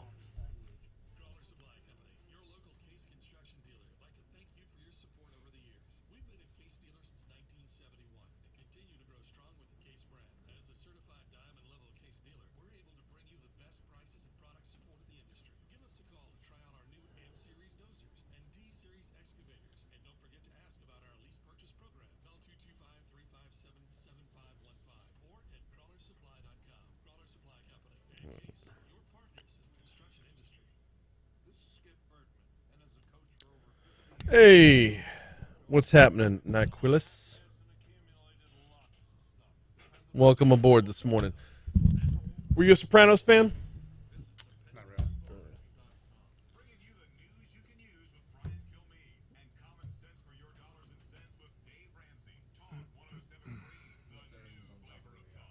Gotcha.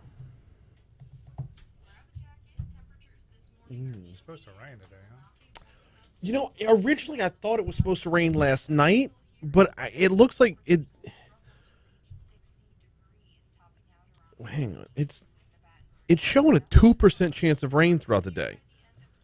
Today was supposed to be a washout. The last I heard. Right, like last night, like right now, supposed to be bringing in the cold weather, but now it looks like we're gonna get cold without the rain. So, I don't know. It really dampers your golf game, you know.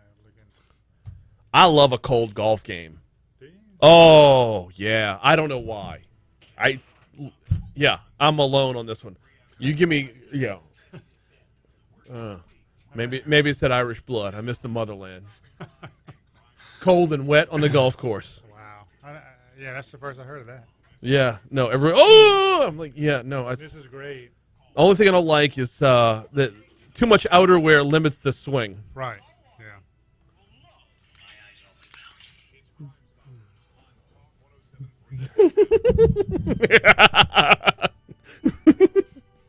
Oh man! All right, caught Sergeant Don Coppola for a loop right there on our way back in. Yes, you did. We were listening to Marissa's forecast, and he was like, it really puts the colder weather, wet weather puts a damper on the golf game. And I'm like, I said, I love a cold and wet golf game. But he's like, just gives me this look like I grew a hand out of my forehead. Welcome aboard. Never would I have thought that. Hey, you know what? It's to each their own. It's brisk, man. It's invigorating. It gets the blood flowing. It's terrible for the game. It is. It's bad for the game, but as far as like the experience, too many layers limit your swing movement. Your range of motion is definitely decreased for sure. So, yeah. Which somebody as horrible as me, I could use as an excuse. There you go. See, built-in excuse. Plus it. I don't know. I like being out in the cold weather every once in a while. 18 holes might be a bit much for that level of you get that brisk wet breeze, but no. Well, you just look forward to the 19th hole. There you go, and that's even warmer at that point. Yes, it is. So. Yes, it is. Before we get started, I want to congratulate you and your girls, the basketball team. Yes. Oh, thank you. We wrapped up the season last night. I got a little over exuberant. In fact, if by any chance the coach of the opposing team from last night is listening right now, I need to apologize. I got a little over exuberant last night. We put up a big number. We won big. We did win big, but we had a girl on our team who hadn't scored all season, and this year was her first year playing basketball. And if you could see the level of growth from the day she started to last night, where she scored her first basket, and we were up by 18 when she scored it, but I jumped through the roof, pumping the fist, was all fired up because, hey, look at this, Lennon just scored. Yes. It wasn't about the other team, but I felt a little bad. Like I felt like I maybe. It could have appeared like I was rubbing. They didn't know the backstory. Exactly. And they couldn't know the backstory. Right. All they can know is here's this jackhole jumping up and down when a bunch of fourth graders are winning big. Well, that's not what it was about. Congratulations to the team. Well, and thank you. To her, and I'm sure she will remember that for a long time. I have no doubt. No doubt. That is one that will be imprinted in the brain forever. Yes. All right, we got business to attend to this morning. Actually, we got to dial it back to Halloween first, though, right? Yes, let's go back to Halloween. Crimestoppers was invited to spend Halloween with the Ascension Parish Sheriff's Office. Sheriff Bobby Weber and his staff went out to the Wagonsback Center in Donaldsonville to partake in Halloween festivities, which they put on. And, Brian, it was fantastic. The number of people who attended, the way this event was set up, they really went above and beyond, and we're looking forward to future events with them and our other. What's the event? It's like a trunk or treat sort of thing, stations, games, bobbing for apples. They had different vendors that were out. They had they were taking kids up and down in their skybox. Oh, cool! Overlook. Yes, and the one you see outside of Lamar Dixon. Whenever there's a big event that fills up the parking lot, they'll run the thing up there. Whatever they call that, but the kids loved it. Everybody was just. It was a great event. Very cool. It really was. It was my first time there, and I hope to be back. So, hats off to them for that. And I know there was other events going on similar, but we took part in that, and it was amazing. Very cool. Very It was cool stuff. amazing. So today, we talk about fugitives and people who are wanted. Well, today we're going to do something a little different, where we want to talk about the success stories of people that we've mentioned on your show, people have seen on the website, phone calls, tips that have come in, which led to an arrest. So while we're talking Ascension Parish, Rende's, a little convenience store in Gonzales. Yeah. A theft occurred at that store. We put the information out on Facebook. We may have spoke about it on your show. Like theft of like grabbing some candy bars, or like a full on My Cousin Vinny, it was a theft of some merchandise. Okay. Through the store and some personal items, but through putting it out and people calling in, Christopher Causey was identified as the one responsible for that incident. So a tipster was paid on that information. Very nice. Who's the tipster? Well, we don't know because they're anonymous. We have no. You like the way I clue, set you and up there? Don't I like that? But and that's in every case here. Yeah. We don't know who you are. We don't want to know. We just want that information. Absolutely. Going back to Baton Rouge, Abby Wonderlust, Tammy Shepard. You may have seen this as on WFB. Tammy goes into the store and just starts helping herself to items and proceeds to walk out. The owner, this is off of Perkins Road. The owner. Yeah. Okay. Yeah. That's right. Confronts her. There's a little verbal altercation that goes on. Someone in the store actually gets footage of Tammy.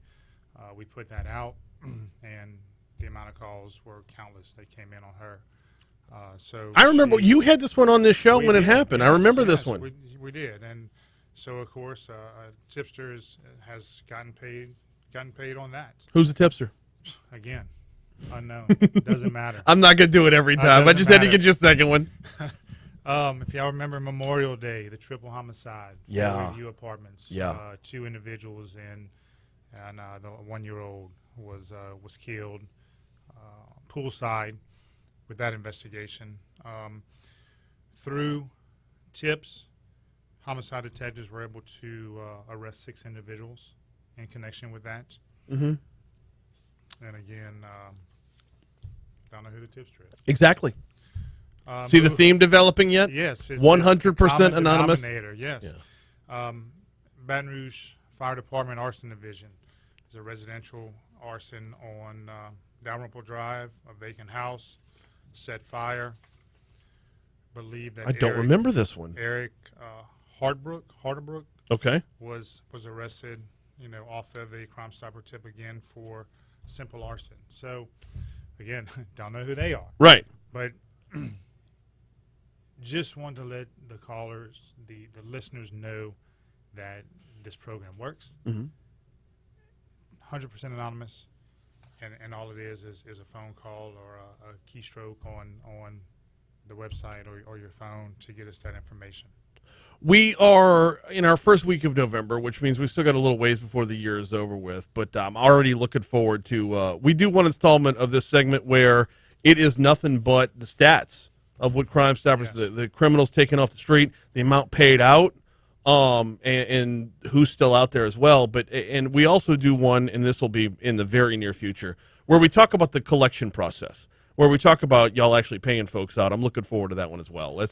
Because we can't do it often enough. I'm amazed by it every time we do it. The level that y'all go to protect that anonymity. Yes. It is commendable, to say the least. From start to finish, from the first phone call, from the first communication with the tipster throughout the process. And we may communicate back and forth numerous times, getting additional information or them calling for updates on this case, all the way through payday. Yeah.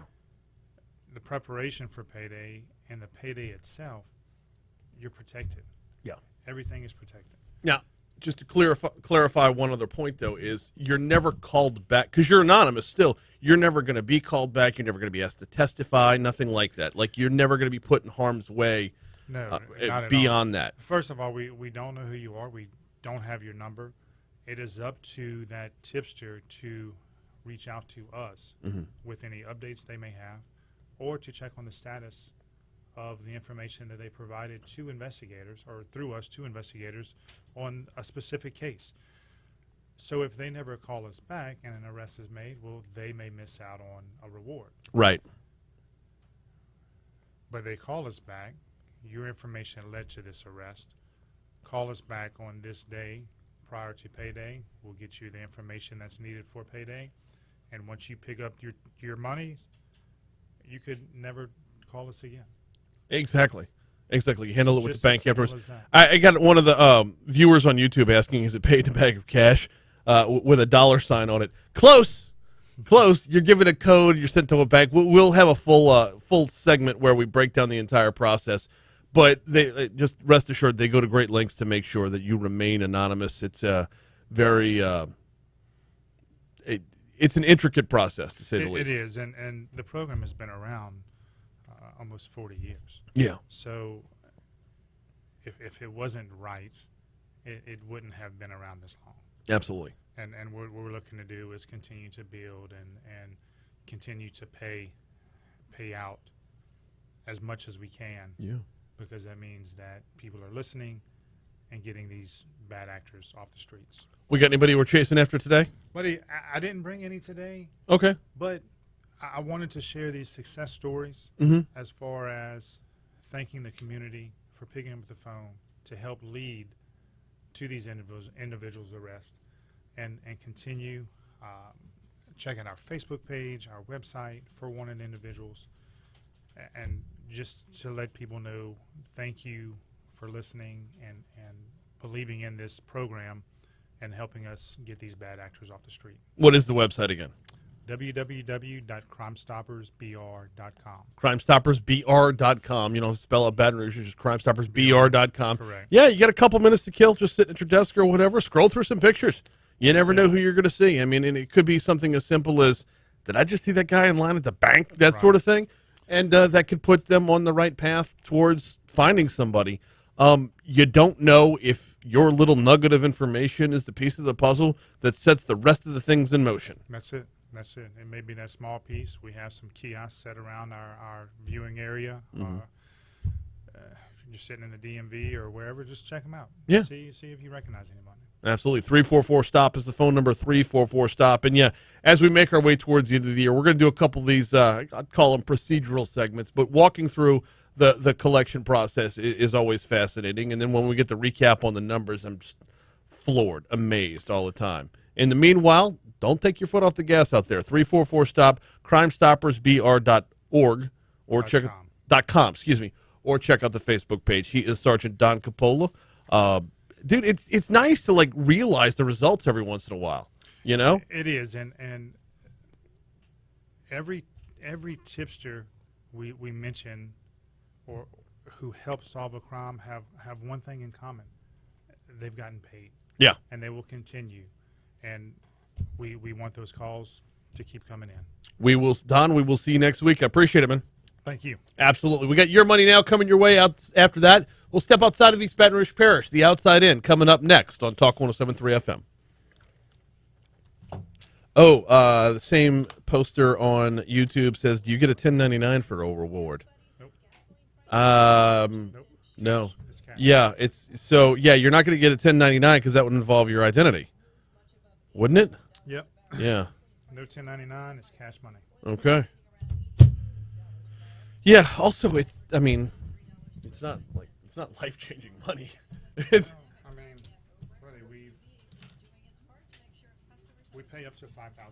Yeah. Well, that you probably do need to claim on your taxes. So, but yeah, it's $5,000. So pay your taxes off of it. Cash money. Well, that's true. Wow. So, then we're looking for you in our next Crimestoppers segment for tax evasion. No, I'm just kidding. Be good. You too, brother. Oh, my word. Be good, sir. As well. Have a good one. Jeez.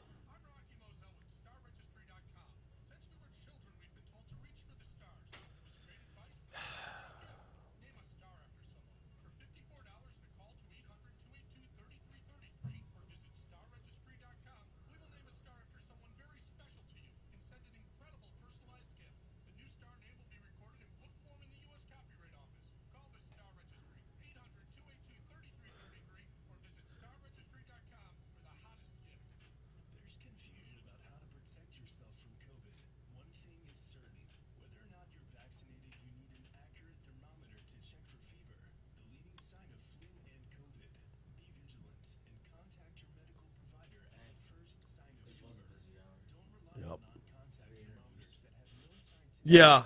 Yeah, normally we don't do more than 2 in an hour, but there was no way I was passing up on any of it.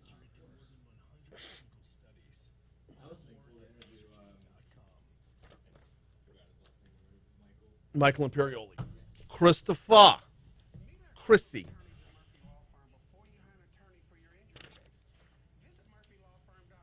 you had an interview like that?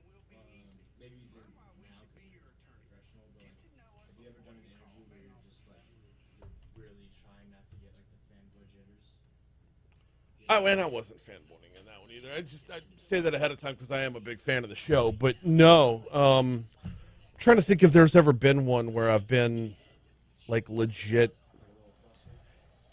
Harry Connick Jr. was up there for sure.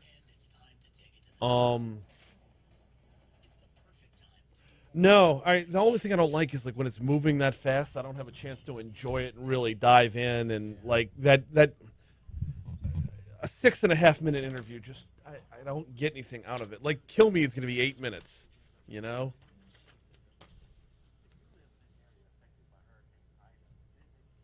All right, I got Muya and Matherns.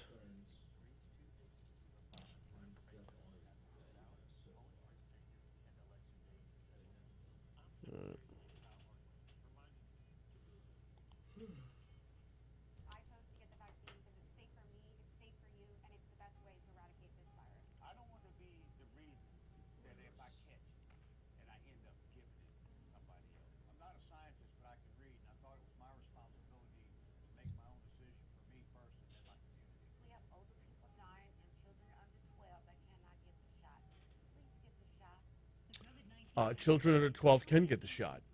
For information, visit covidvaccine.la.gov. When you've been in the industry for over 20 years, you learn a few things. For one thing, you learn your product inside and out.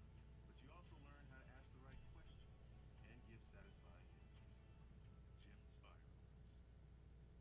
Now, your WBRZ traffic update from Ashley Fouché. There's still an accident in Central, slowing things down westbound. Morning. How's it going? Doing all right. How are you? Good. How was the taco-versary yesterday? I ate it the day before. Yeah, I went on Monday. So. I got offered to go again. I go, I can't eat that 2 days. It's good. It's like kind of like going to eat Cane's 2 days in a row. Yeah. It's not reasonable. Not at my age. I went Friday and Monday. Friday because I had to try the taco of the month for October, the one where they teamed up with Anthony's Deli.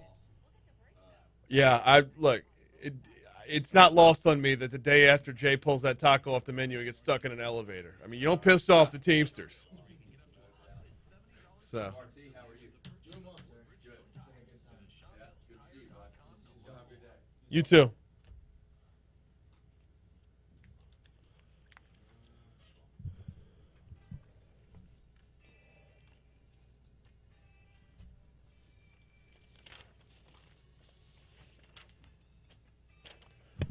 .755 Talk 107.3 FM WBRP. Mornings with Brian Haldane rolling right along. Thanks again to Sergeant Don Capola for hopping on board for Crimestoppers. Thanks again to Christopher Moltisanti, a.k.a. Spider. Remember Spider in Goodfellas? Yeah, how's him? Michael Imperioli hopped on board for about 7 minutes earlier this hour, and Senator Bill Cassidy was this hour as well. They'll all be available on demand at talk1073.com if you missed them or wanted to check them out again. I was talking with Jake during the break. That rhymes. I was talking with Jake during the commercial, and at 6.5, 7 minutes, not nearly enough time to dive into the world of the Sopranos and Michael Imperioli. If you haven't heard the Woke Up This Morning podcast, it's Christopher and Bobby, Steve Sharippa. Check it out. It's phenomenal. It's a really great podcast.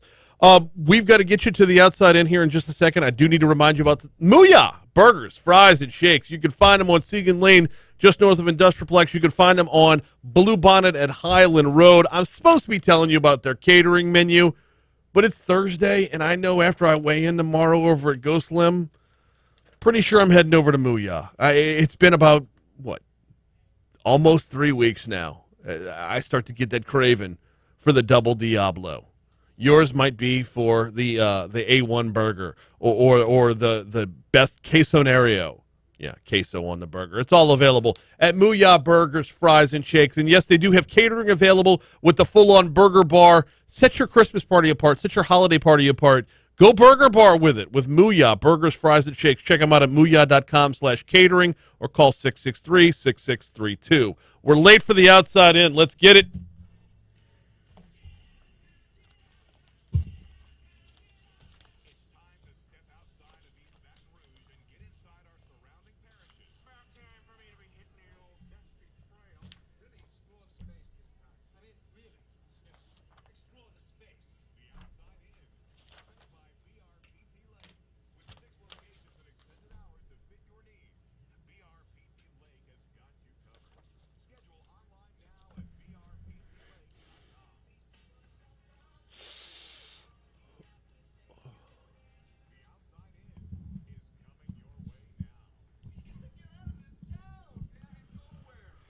Well, we're going to start off at Ascension Parish. One person was seriously hurt after a vehicle flipped along a roadway yesterday afternoon. State police said the driver went off-road at a curve and hit a culvert, causing the vehicle to overturn near Highway 44 and Donlu Drive. State police said the driver was partially ejected and critically injured.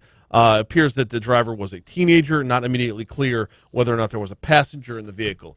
Over to Vernon Parish, where Eastern Louisiana residents have been charged with where 3 Louisiana residents have been charged with human trafficking and rape in connection with the alleged sex trafficking of a child over the span of 4 years.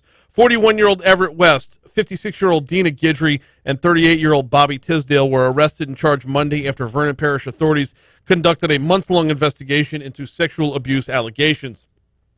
According to Sheriff Sam Kraft, the victim spoke with detectives, Department of Children and Family Service workers, and a pediatric physician and told them the abuse had happened numerous times from when she was 8 till when she was 11 years old.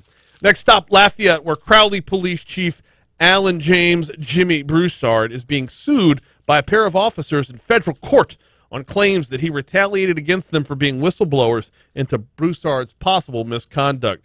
Sergeant Nicholas Penn and Captain Tammy Mallett are suing Chief Broussard, the City of Crowley, and the Crowley Police Department for damages and attorney's fees, according to the lawsuit filed in the court. The suit claims Broussard violated Louisiana's whistleblower statute and the Federal Civil Rights Act of 1964. Both Penn and Mallett remain employees of the department. Closing out in Rapides Parish, Louisiana College, changing their name to Louisiana Christian University.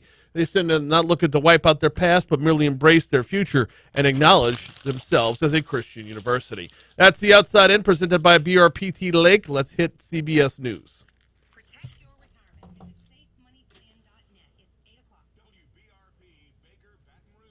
Oh!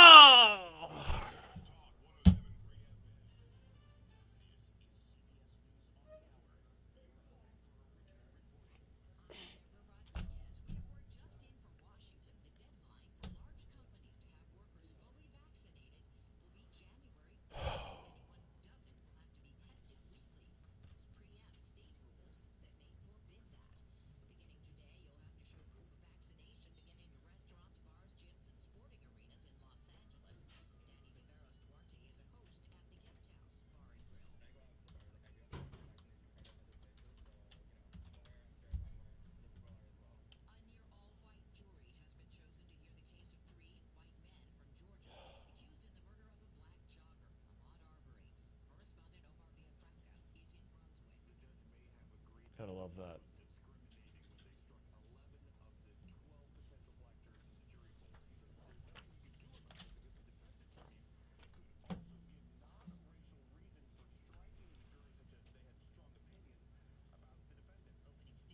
Which is possible.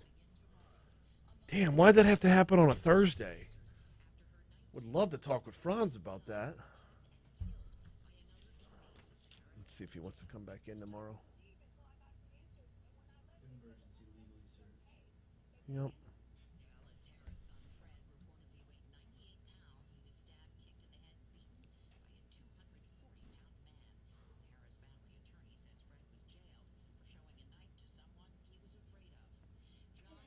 Hey, you cool with Callahan 840? Okay. No, no worries at all. Okay. Yeah. Okay. All good. Yeah, I would like to get him on earlier in the show, but Wednesdays I got Franz, and I don't want to squeeze Kyle down to like 4 minutes of a segment. I'd rather give him like 6.5, 7. Yeah, no, he'll be fine. I told him 8:20 for us and then 8:40 for you. Boom. Done. Anytime.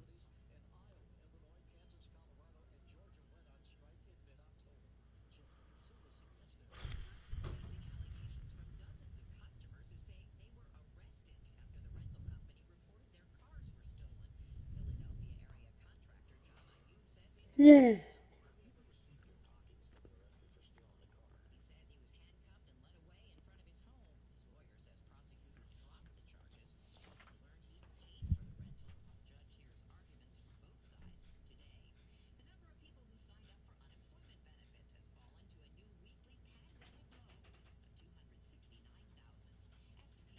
Yeah. Does that mean they're working or they quit?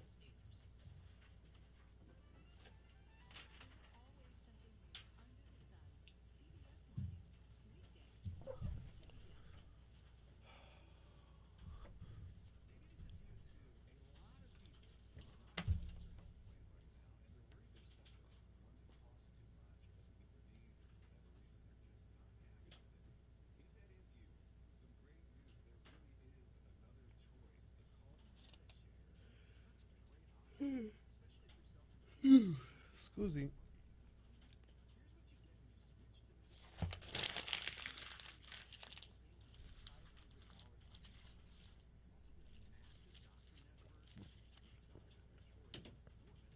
Rimmed out.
Oh, scusi. Goodness gracious.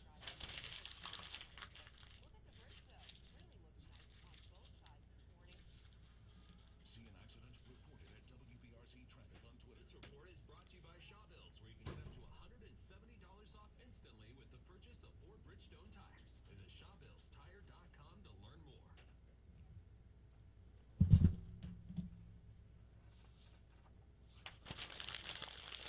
This morning are chilly and we will not be warming up very much. Skies will be cloudy with a little bit of drizzle here and there. Temperatures will struggle to reach 60 degrees, topping out around 62 in the Baton Rouge area. Cloudy will start clear by the end of the day today, and overnight temperatures will then be dropping. We'll wake up tomorrow morning in the 40s, and Friday afternoon will be a bit more sunny, with temperatures still maxing out in the mid to upper 60s. Chilly temperatures will continue through the weekend with lots of clear skies.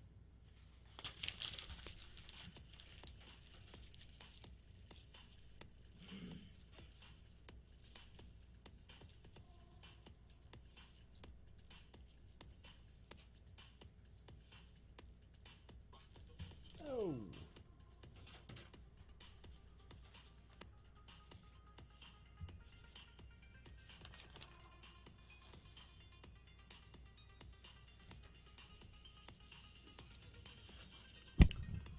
.806 Talk 107.3 FM WBRP mornings with Brian Haldane rolling right along. Got a busy hour for you this hour. Brian Kilmeade coming up in our next segment. Full disclosure, it is a recorded interview. Got the chance to catch up with Kilmeade before Fox and Friends this morning. If I sound groggy, it's because I started earlier. Anyway, great conversation with Brian Kilmeade coming up about his new book, The President and the Freedom Fighter, Abraham Lincoln and Frederick Douglass. Fascinating. I can't wait to read the book. conversation was fascinating. We talk a little bit about elections, a little bit about where we are as a nation, and a lot about his book. So we'll talk to Kilmeade. Also, coming up this hour, from ESPN's Around the Horn, Bill Plaschke is going to join me at 8:40. He has got a new book out as well. I know, I'm all over the place with the authors today, right? Michael Imperioli's got a new book. Kilmeade's got a book. Bill Plaschke's got a book. Paradise Found is the name of this book. A high school football team's rise from the ashes. This is a fascinating story that I just had to dive in on when I read about it, and we will share it with you at 8:40. Going to get you to this day in history in just a second, but I do need to remind you about Mathern's Supermarket. You got two locations of Mathern's. One is downtown on 3rd Street. The other's on campus. It's right across the street from Tiger Stadium, and you can't go wrong with either location. As we approach the weekend, I do make it a point to remind you about the craft beer selection at both locations of Mathern's. In fact, if you walk into Mathern's right now, go to the beer cooler, and look straight ahead, you will see a beer called the Night Shift. On that can, you will find our own Chuck P., Jay Ducote, T-Bob Abear, and the rest of the cast of The Night Shift. They do a whole D&D podcast. I don't get it. I don't get that world, but I do want to try the beer. By the way, if you're stuck for what you want to try over a given weekend, if you want to have the beer that's going to be that you can, share with friends and have a mutual enjoyment, ask for a recommendation. They have never steered me wrong, and they won't steer you wrong either. At either location, Mathern's. The one on campus is not just for students. Yeah, you got student apartments all around it, but it is super convenient to get in and out of on your way to, let's say your commute takes you up Nicholson towards downtown and back home again. It's easy. Both locations of Mathern's, they're there for you. Downtown on 3rd or the Nicholson Gateway Shopping Center. All right. Every day at about this time, we lead off our 3rd hour, and we do so by dialing it back, by taking us back in time. Jake has this day in history.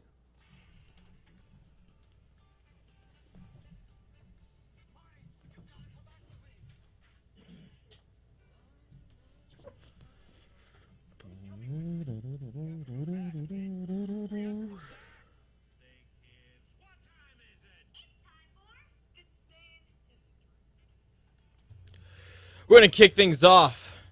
1783, Wolfgang Amadeus Mozart's Symphony number 36 premieres in Linz, Austria. You like a bit of Mozart? Yeah, but I mean, number 36? Banger. I mean, They're so good, they had sequels, at least 35 sequels. Basically the Bieber of his day. I mean, you got Mozart, Katy Perry. They're on par, right? I would say. Yeah. As far as cultural Symphony impact. 36 was very akin to Dark Horse by Katy Perry. Mm-hmm. I'll put those two on par. And 37 is approximately like Baby by Justin Bieber. Absolutely. The baby Listening of its to him, time. Exactly. Back to back, it's a little jarring, but let's face it, he was in a different part of life at that time. It really was. It was like the What's New Pussycat of his day. Love that shout right there. 1845. First nationally observed uniform election day in the United States, the first Tuesday after the first Monday in November. Wait. I think I'm reading that right. The first Tuesday after the first Monday in November.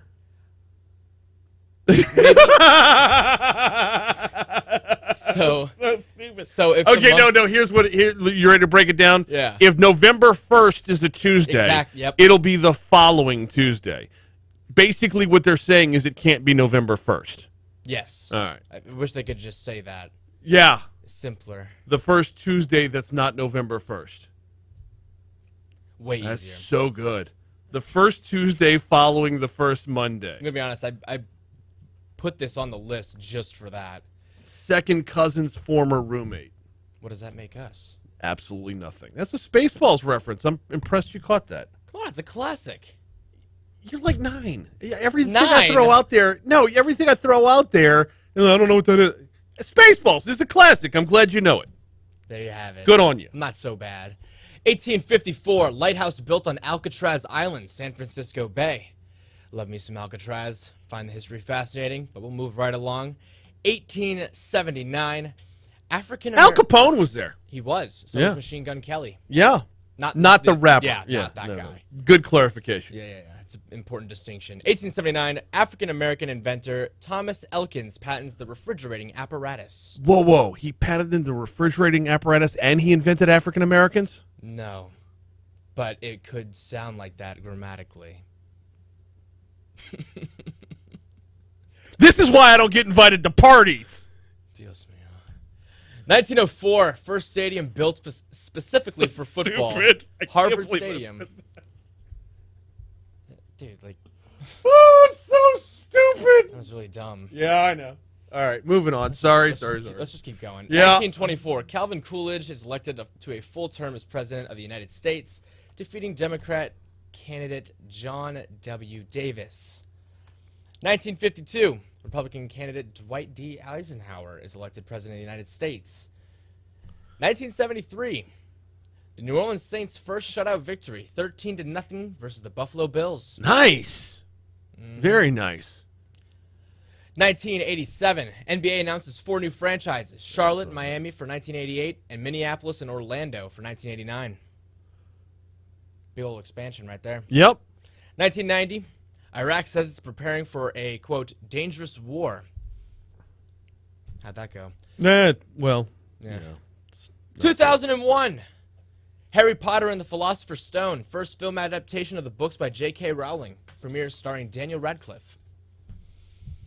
Have you 20 seen? years. There's a series. I gotta remember where it's at now. Oh, Daniel Radcliffe is in a new comedy series. Isn't something with like a pastor? Yeah. Yeah. They were on the Oregon Trail. Oh, now I'm not gonna remember the name. It's really good though. I watched it in like no time. It's so good. That's something I've been meaning to watch, but you know, life. Also in 2001, American tennis star Serena Williams wins the WTA Tour Championship in Munich, Germany. Kind of. Yeah, it's an injury. Yeah, But it Lindsay is her- Davenport like blew out her knee. Her knee, so, yeah. But it is her first season-ending title. What the hell was the name of that show? Last event I have to mention, 2008, Barack Obama. Miracle Workers. That's what it's called. Yeah. So there's 3 seasons of it, and each season picks up its own story, its own characters. The most recent one was Oregon Trail. Yep. Before that, you had like medieval times. I can't find season 1 anywhere. Huh. Yeah. Yeah, Barack Obama nominated today in 2008. Yes. That's all the historical events I got. Let's get right to the birthdays. First up, Matthew McConaughey, 51 years old today. All right. I should have asked you before the show. You know- before we aired. What? Matthew McConaughey was so underrated in Tropic Thunder. There are so many over-the-top performances in that movie that Matthew McConaughey really gets overlooked. I think, well, I mean, there were a lot of knockdown performances from RDJ, from Tom Cruise, from Jack Black even. Oh, nobody's going to replace Tom Cruise in that movie. His best performance ever. Did you hear about the story of like how he got the part? With the I need the big hands. Yeah, I need fat hands and I want to dance. Yeah. Like, it's so good. Yeah. Is it Ralph Macchio or Macchio? Ralph Macchio. See, and this is why I make comments about you being 9. It's that he's the Karate Kid. I know he is. He's I my watched cousin the movie Vinny. when I was a kid. I loved that movie. I don't memorize the actor's pronunciation on the title crawl. He was Ralph Macchio. Macchio. Thank you. Turned 60 this year. He still looks like he's 15, by the way. I know. Good for him. Yeah. Stephen Ogg, 47. You may know him from The Walking Dead or Trevor in Grand Theft Auto 5. Okay. Absolute legend, and he plays. If you look him up, he looks like a nut job. He's not actually one, or maybe he is, but he plays nut jobs, and they're crazy. Des Bryant turns 33. Yes, he does. Andrus Pete, 28. Yep. Tyrese Maxey turns 21, 76ers guard. Mm-hmm. And then soccer legend Luis Figo, Portuguese winger, turns 48. That's all the birthdays I got. You got any for me? Oh, I got a ton. Let's hear them.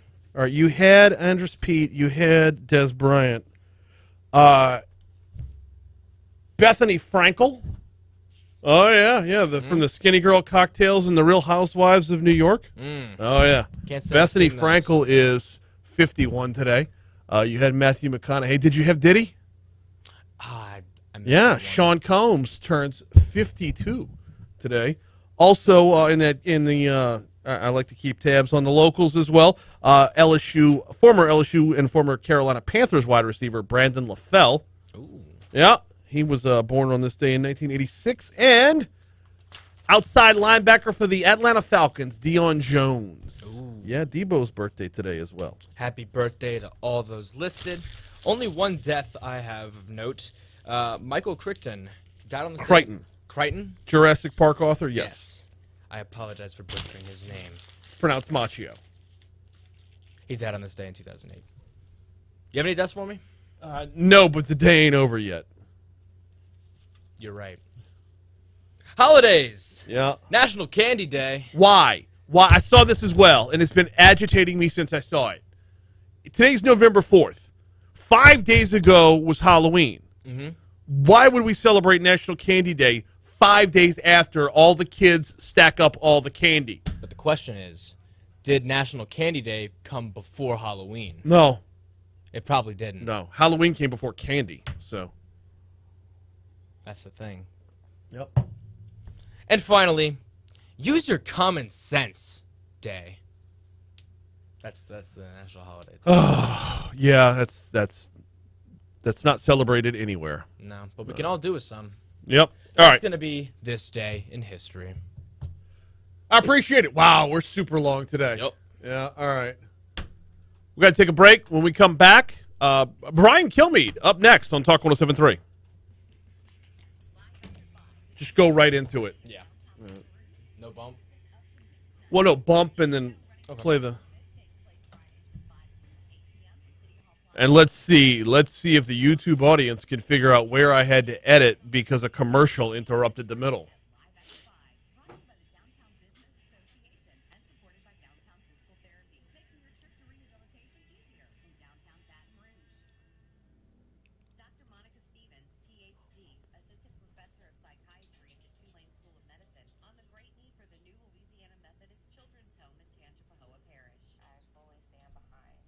I'm getting yelled at.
I should post the link back to the YouTube since Kilmeade's coming on.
Joined right now by radio talk show host, TV host, and author as well, Brian Kilmeade. Brian, welcome aboard on Talk 107.3. How are you, sir? Yeah, thanks for doing this. I know you have a busy morning. As do you. I don't know how you stack up your mornings like this. Hey, I want to get to the book in just a minute about Lincoln and Douglas. We'll do that in just a second. I got to talk a little business first about overall. Is the Republican Party making too much out of the Virginia election? Well, that's an interesting take. I don't. I mean, it's only been 24 hours. If we're talking about the same thing 2 months from now, and they're not talking about a strategy moving forward and the issues of the day, I think you're right. But 48 hours in, the hope was that the Democrats would say this reconciliation package on a country $28 trillion in debt with inflation of 5.4% and with 11 million open jobs and a supply chain that's gummed up, we would not print more money and put it into the system to build up somebody's social structure. I mean, when you talk about the so-called human infrastructure. But instead, they're doubling and tripling down. I think they know they're going to crash into the wall, and it's the country that will crash into the wall, and they feel as though they'll be able to jump out in time in a year, and they don't care what happens to us. So the Republicans, I think, are justly saying, do the bipartisan bill. It might not be palatable to most of us, but it is to some of us, and that's it. Why? And it's bipartisan. I mean, there are a number of Republicans, one from right here in Louisiana, who worked really hard to make sure that there was something that could actually turn out to look like something close to good government. Yeah, Bill Cassidy. Yeah, exactly. And yeah, absolutely. And look, I'm fine with this. If you have a compromise bill, no one's happy with it. Yeah, there's too much non-infrastructure in the infrastructure bill, but that's where we used to do things. We used to have our shows were better when we can debate something that was out there as opposed to let's wait for the next election and talk about how bad the other people are for proposing something. But this was something that could have been passed in June. Instead, they held on to it. They gave in to the Queen's Congresswoman, who barely represents her district, does not represent the country, or there's extremists that don't even represent the Democratic Party. I think the Democratic Party would be much better off with the vision of Senator Warner, not Bill Cassidy, Senator Warner, Senator Manchin, and from what I know, Sinema is a bit of an enigma, Senator Sinema. That, to me, is a logical center-left philosophy. You guys won, exercise your power, but don't pretend you're in the middle of a revolution. Absolutely. Now, is there a way for our country to get back, or do you think our country gets back to a spot where we can have debate, where we can talk, and we don't just siphon each other off and get into our own echo, or remain in our own echo chambers? I think Joe Manchin's having great conversations. I think that he is talking to both sides. If people would understand, let him be a leader instead of an outlier, it's up to that party. I think there'd be something to that. You know, Republicans aren't even asked to compromise. 19 did on this bill because they're on the record for 4 years trying to get some type of infrastructure passed. And they said, I don't really love this bill, but I like it enough that they at least dealt me into the process. I'll vote for it. So 69 votes in the Senate. But then when you turn around and everything that you negotiated out, they put in another bill, is so insulting. It makes you want to say, I feel like a sucker. And they had 50-plus votes in the House. And now they're watching this reconciliation bill, and they're saying, I'm not stupid. I'm not going to get caught the way the Senate got caught, voting for one bill and getting slapped in the face by the other. Absolutely. And that kind of brings us around to your book. It brings us around to the President and the Freedom Fighter. I think I've lost count of how many books you've authored. I know I first became a fan of yours when the games do count first came out. Oh, dude, that was a classic. But the President and the Freedom Fighter, what got you on this path? Well, I wanted to do what's next in the series right after Texas. And Sam Houston linked perfect, I thought, after Andrew Jackson, because Andrew Jackson mentored him. So what I thought was, let's try to grab the Civil War. But when Ken Burns does a series 15 years ago, when the book of the year about Frederick Douglass was done by David Blight, and everybody writes a Lincoln book, literally every 2 months I get a new Lincoln book mailed to my house, my work. How do I do this? And I thought, what if I grab both these men, give you an idea of their ridiculously obstacle-filled childhood, and let you know how unlikely their success story was and how valuable they were to America and what they did when they finally met and got together. I thought that might be a good story to share. And I'm finding that people really are really excited by it. And my hope is that you'll understand how great these men were, how tough their circumstances were. They never should have amounted to anything, let alone two of the most important people in our history, and inspire and also give you perspective. These men evolved in their lifetime on race, on America, on the Constitution, on friendship. Why can't we evolve as a country, and why can't we embrace that process without running from our past? So, and I find the timing of it, where we are right now in this country, the timing couldn't be more perfect. Were you able to take a lot of parallels in the research you did on this one with what you're seeing in the political spectrum and our social spectrum right now? Well, thankfully, I'm not going to panic what we're going through. I know how bad this country was and how unlikely it was for us to be created, survive 1812, allow the expansion through all the obstacles and the jealousy and fear of the Europeans. And now here we are in a time in which we're tearing each other apart. And I know what we actually did, the death of over 600,000 to make us a more perfect union, to get rid of our original sin, and how close the rest of the world came to recognizing the Confederate States of America, and we could have been forever divided states of America. So many things broke our way in order to get through this perilous time. I think it's time to, and the message of Lincoln of forgiveness seems to be lost. In fact, they're taking his names off schools and defiling his statue. They even took down Frederick Douglass's statue in his hometown of Rochester. So I think that shows a lack of perspective. So if I could get some people to pick up and read this book and get a perspective on what we're at now by looking back where we were, I think I've done my job. Look, I know you're always overstacked. You're always over busy. It's been over 2 years. We've been carrying your show for 2 years now. It's the first time I'm getting you on, and I appreciate the time. But have you had a chance to look at what's next? No. Yeah. Just, if you just...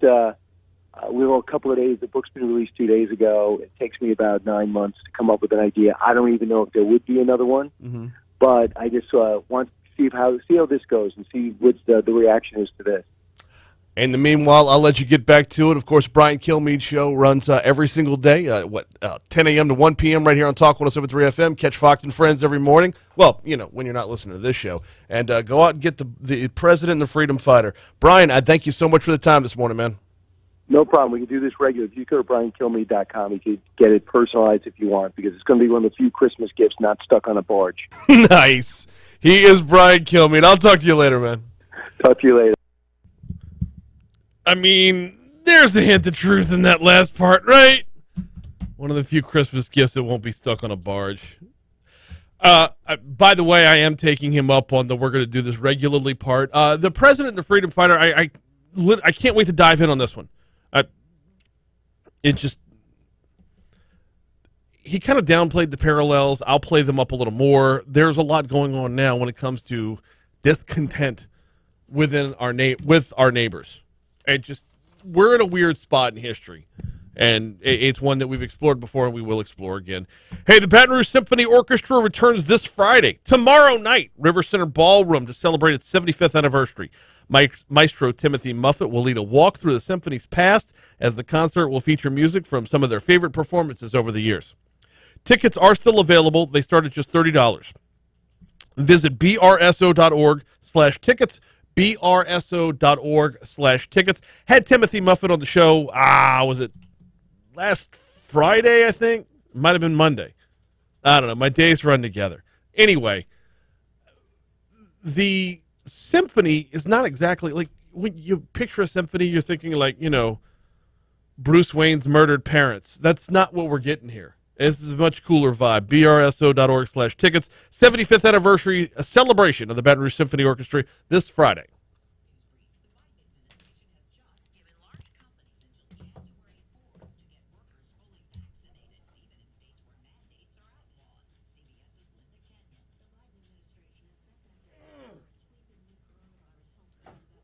Oh, Nikes. All right, one more day on this one. Have I had Baton Rouge mattress yet? All right.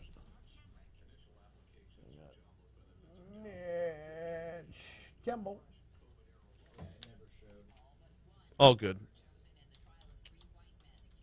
Please tell me it's the same weed as before, the last one that I had with you.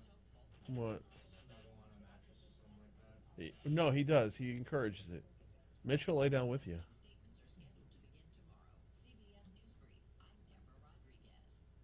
I'm Jeff Palermo, the Talk 107.3 Baton Rouge Newsroom. Louisiana is embarking on a new effort in the fight to end the coronavirus pandemic.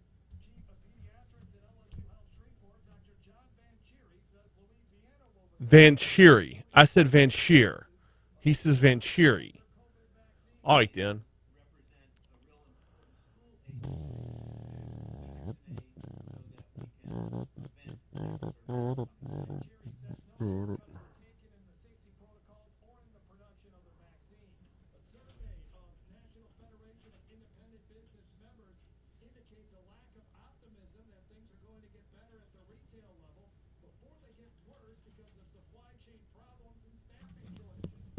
What the hell is nectar? Nearly all of them anticipate this current disruption to last for the next 5 or more months, which is going to definitely put a dent in things for the holiday season. Both of Louisiana senators are co-authors of a new bill that would prohibit the payment of $450,000 to illegal immigrants who are separated from their families at the border when they were detained. Senator Bill Cassidy is outraged over the reported proposal from the Biden administration. Completely absurd. This almost creates a lottery for folks to come, as if there needs to be more reason for folks to come. When reporters asked President Biden about the proposed payments to illegal immigrants, he says that will not happen. Louisiana College is seeking to change its name to Louisiana Christian University. President Rick Brewer says the rebrand will let prospective students know that the Pineville School has a Christian educational mission. Across states in the South, Southwest, Southeast, families, students who are looking for distinctive, solid, accredited education that's Christ-centered, which is who we are. The Louisiana Baptist Convention, which meets in less than 2 weeks, has to approve the name change. Talk 107.3 Baton Rouge. Now, your WBRZ traffic update from Ashley Fouché. We have a crew on the way to a school bus crash. This is going on now, Highway 19 at Thomas. Sources telling us everyone's okay, so you can breathe a little sigh of relief there. But we're going to check out the scene for you and bring you the very latest on Plus, as well as our website, WBRZ.com. Near Cortana, a crash. We've got Airline Highway by Cortana Place, an accident occurring there. 30 minutes driven to the 1012. Look out for still some lingering delays this morning and slow on the bridge eastbound 10 Lobdell to College, which 10-minute drive through this stretch. While it's elevating up a drive time, it's not the worst we've seen. See an accident reported. Can you see if that's a report of like traffic or whatever? It's probably going to be the angry guy, but yeah. Talk 107.3. How do you choose the right attorney? I give you Okay. the answers at murphylawfirm.com. Don't allow All insurance right. companies to take advantage of you. Make the right decision. Don't leave money on the table. Visit murphylawfirm.com or call me, attorney Peyton Murphy, at 928-8800. Main office, Baton Rouge. Week 9 in the NFL continues Sunday when the Los Angeles Rams host the Tennessee Titans. Tune in Sunday night at 7 p.m. on your home for Sunday Night Football. Talk 107.3, the new flavor of talk. Saturday from 11 a.m. to 1 p.m. Do we make Medicare easy? Will be on Oh, I gotta do those. Shit. Okay. your Aetna Medicare questions. We'll have snacks, giveaways, mostly answers to help you find the plan that's right for you. No obligation, just come on out. 10859 Perkins Road this Saturday. This is Skip Birdman, and as a coach for over 50 years and the father of 4 daughters, we've had a lot of happiness and accumulated lots of stuff. Dependable Storage wants your stuff. Now open in Baton Rouge. Visit dependablestorage.com. If you're like most people, you're probably more than a little concerned about the state of the world around us today. Strange times. The stock market all-time highs every day. U.S. debt never been higher right now. Dollars losing value. And let's not forget about inflation, the highest since 2008. Remember what happened in 2008. So, how do you protect your money, your retirement, your savings? Well, many people, just like you, are turning to Old Faithful to protect themselves during these difficult times. And Old Faithful example is real gold and silver from the Oxford Gold Group, the kind you can actually hold in your hands and have in your IRA. No better time than the present to protect your future and the future of your family. Call the Oxford Gold Group right now, 833-928-GOLD. They will send you their free guide on investing in gold and silver and answer all of your questions. Protect your money before things get even worse out there. Call the Oxford Gold Group today at 833-928-GOLD.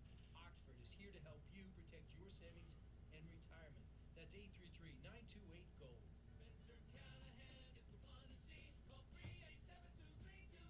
Take a deeper dive into the stories that are important to you with the Fox News Rundown. Weekday mornings at 9 on Talk 107.3, the new flavor of talk. Grab a jacket. Temperatures this morning are chilly, and we will not be warming up very much. Skies will be cloudy with a little bit of drizzle here and there. Temperatures will struggle to reach 60 degrees, topping out around 62 in the Baton Rouge area. Clouds will start to clear by the end of the day today, and overnight temperatures will then be dropping. We'll wake up tomorrow morning in the 40s, and Friday afternoon will be a bit more sunny, with temperatures still maxing out in the mid to upper 60s. Chilly temperatures will continue through the weekend with lots of clear skies.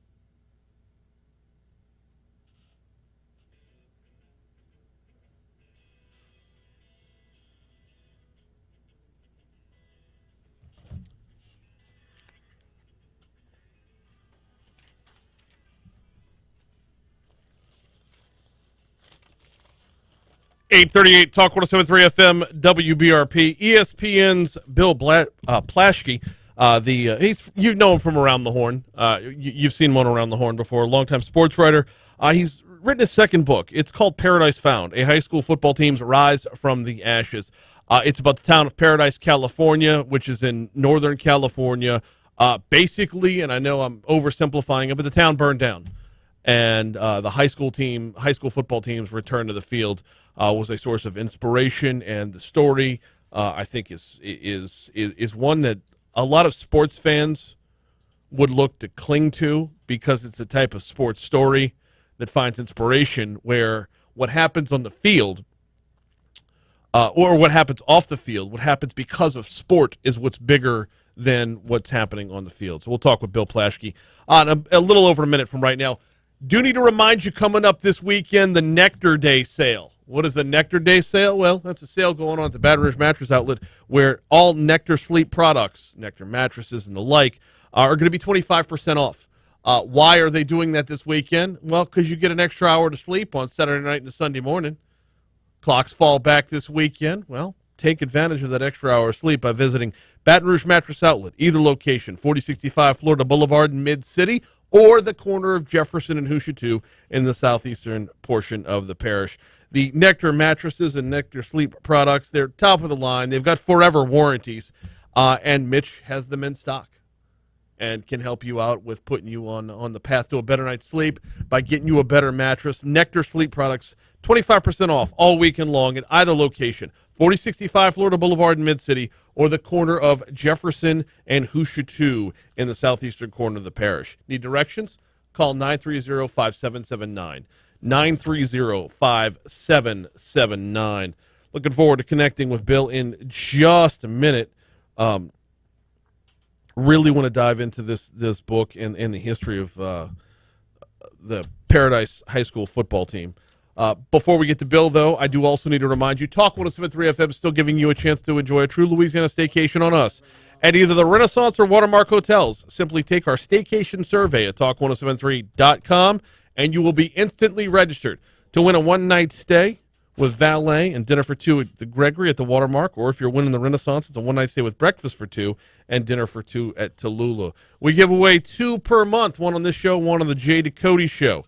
It is a staycation, a true Louisiana staycation with the Watermark and Renaissance Hotels and Talk 107.3 FM, the new flavor of talk. We are joined right now by, you see him on Around the Horn. He's a longtime sports writer, Bill Plaschke, author of Paradise Found, a high school football team's rise from the ashes. Bill, welcome aboard. How are you, sir?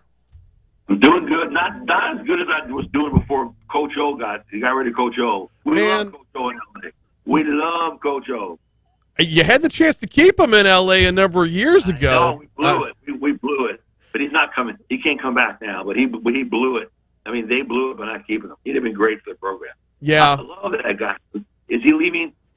I know this LSU's struggling, but is he leaving with people still very fond of him?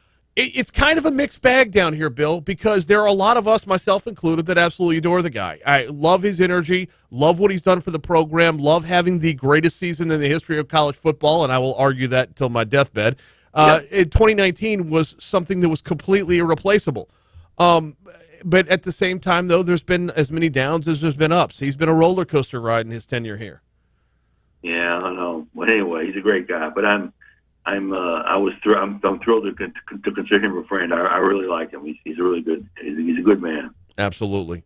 Paradise Found. All right, look, Coach Ogeron is one of those football stories that just kind of springs up, and I'm sure when his story is told, there'll be no shortage of authors looking to track him down. Paradise Found is another one where the game on the field isn't as big as the impact of the game. What got you on this path to write Paradise Found? Well, again, thanks for having me on the show. I'm honored to talk about it. On November 8th, 2018, Paradise, California, a little city in the foothills north of Sacramento, experienced the most destructive California wildfire in history. 28,000 people live there. When the fire got through burning the town, 2,000 were left. It destroyed 95% of the town. Everyone lost their homes. Virtually everyone lost their homes. 86 people died. The people had to escape, literally drive through. You can go on YouTube and see this. They had to drive through flames. Everyone to get out that morning, to get off the hill. PTSD suffered by everybody. Well, the one thing that didn't burn, was a high school football field. And Paradise has always been a big high school football town. Huge Friday night lights, all that. Yeah. So when I found out that they were going to try to have a season the next year with no town, no school, no team, I said, I got to write about this. And I went up there, and I was convinced to write about it. When I got to there, it was in March. They're having their first spring practice again, and every player in the team had lost his home. Yes. So most of the players had left. So they're down from 106 to 22. All the coaches had lost their home. So they're down to 5 coaches. So they say, okay, let's try and have a practice, see if we're going to have a season. They walk to this empty, vacant lot with cluttered with glass and trash, right next to this airport where they were having temporary school. And they said the kids are all wearing clothes, baggy jeans and sweatshirts that they got from thrift stores because they lost all their clothes. The coach says, okay, well, Coach Rick Prince says, okay, we're going to try this. Let's start practicing. And then he realized one thing. They didn't even have a football. Everything had burned. And he says, by the way, you got to start, anybody have a football? And they all shrugged. Nobody had a freaking football. They had lost. That's how much they lost. And I thought, if these guys are going to try to play a season with all this, I want to be there to see what happens. And sure enough, it was an incredible story. Just the way they came together, sleeping on floors, sleeping in couches, homeless, getting dressed in the school parking lot because they had no access to the locker room. Locker rooms were small. It was, and then to have them come out and play games. So the first game was August 23rd, and they had to bribe the team to play it. Nobody wanted to play them because they were a mishmash team of hungry kids who could either if you beat them, embarrass yourself, and then if they beat you, they embarrass you. So it's a no-win. So they still went ahead, they scheduled the games, and they couldn't schedule any road games at first because they had nobody to drive the buses. The bus drivers had all left. Their houses had burned down too. So they started this game. 5,000 people show up out of nowhere to crowd this little ancient stadium to cry and dance and hug and remember. And I knew then this was the start of something. They were going to bring this. They're going to get this town started. The resurrection was going to begin through football. I'm telling you, it's so inspiring, Brian. It gave me chills every time I went up there. I mean, and it's stories like this. It's stories like this that really make sports worthwhile. I mean, we have headlines this morning about Henry Ruggs and you know, an accident that took the life of a 23-year-old girl. And too often, those stories lead the way when it comes to talking sports, and not stories like the one you just wrote about. Yeah, it's like sports is a great divider. So many times people hate or love. I get so much on Twitter. I get ripped so much on Twitter, Brian. It's unbelievable. And Twitter's all about, Twitter in sports is all about booing. Well, this is a story about cheering. This is a story about how sports doesn't denigrate, it builds up. Sports doesn't divide, it bonds. And sports is a great common language. And it's such a triumph of these resilience of these kids and the resilience of football. You know, high school football is still the heartbeat of this country. Is high school football. It absolutely is. It's once a week. It's Friday nights. It's the whole town. It's the kids feeling like a family. It's no other sport can replicate that. So this is like Friday Night Lights meets Unbroken. That's what my buddy Tony Reale wrote, and I loved him for saying that, because it is. This is Friday Night Lights if the lights all burned to the ground, and they weren't sure there was even going to be a Friday night. This is that story. Yeah, and high school football, what you said reigns true in Louisiana as well. I know a lot of eyes are on Texas when it comes to the quote-unquote Friday Night Lights, but it's everywhere. It's here in Louisiana, and I can't help but make parallels, Bill, between the story from Paradise and New Orleans coming back after Katrina. I found a lot of parallels between those two. Exactly.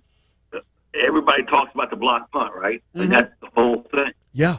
The block punt. And that's symbolic of a comeback. And football led the way. Football led the way in Paradise, too, on a much smaller level. But it's the same. It's exactly right, Brian. It's the exact same thing. Yeah, in the Paradise Bobcats, they are back at it, and it just finding these moments and making sure that America and the world knows about them. I mean, it's important for a true sports fan to let the sport transcend basically the play on the field. How much you've been a columnist with the Los Angeles Times for what, since the mid '90s, I think. How many times can you see something like this and take hold of it and grasp it to make sure it's bottled and replicated? I know. I try it every week. I try it, and you end up getting caught up doing hot takes and ripping things. These stories are really, but they're out there, especially on a high school level. High school's level is sport that is very basic, that is very soul, and you know what it can do and how it can work. And this is a book that non-sports fans. I try my whole career to write for non-sports fans because sports is just a symbol of our human condition. If you're a fan of the human condition, if you want to see someone triumph, fail, sweat, cry, laugh, think, get mad, you want to see all that played out in front of you in real time. Sports is what you want. Is something you should watch, and sports is something you should follow because it's not about sports. It's about us. This book's about us. Absolutely it is. He is Bill Plaschke from ESPN's Around the Horn and the Los Angeles Times, and, of course, the author of Paradise Found, a high school football team's rise from the ashes. Bill, I know you got to get on to the next interview. I appreciate your time this morning, sir. Thanks to anybody who can go online, Google it. You can find it on Amazon, any bookseller, they all have it. Thank you. Yeah, absolutely. Thank you. Yeah, get it on Amazon right now. We're like 10 seconds late for your money now. Here you go. Were you trying to show me that the out time was 50? Do you have my phone number? Just text it over to me. And my eyes ain't so good. I thought I saw 50, but I wasn't sure. I didn't know I'd have them for 10 whole minutes. Even then, I could have gone back and forth. That's one that, like, I could go back and forth all freaking day long. I love those stories. It's what makes sports sports. There's a purity to it. I hate the business of sports. I hate sports headlines. I hate reading about, oh, it's really tragic. Henry Ruggs will never play football again. He killed a girl. You know, when police blotter is the equivalent of sports headlines, it does me no good. It's bad for our souls. I will say on a more positive note, I did read a lot of the bio of Plaschke's new book. Yeah. Holy cow! I know. Like, that's a book I might 86 actually get people myself. killed. I might get that book myself. You should. You should hop on and get it. Do you have to read a physical book, or can you read the online version? Here. Either or to me. I'll get it to you. Sweet.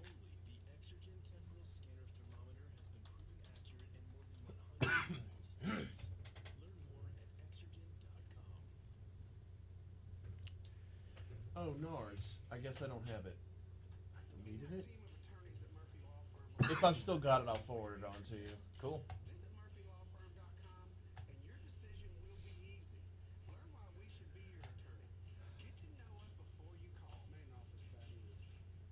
Employers are more motivated than ever to hire good, skilled workers, which means they're also paying more. So there's never been a better time to start with your career and start earning more money. Yep, I'm in.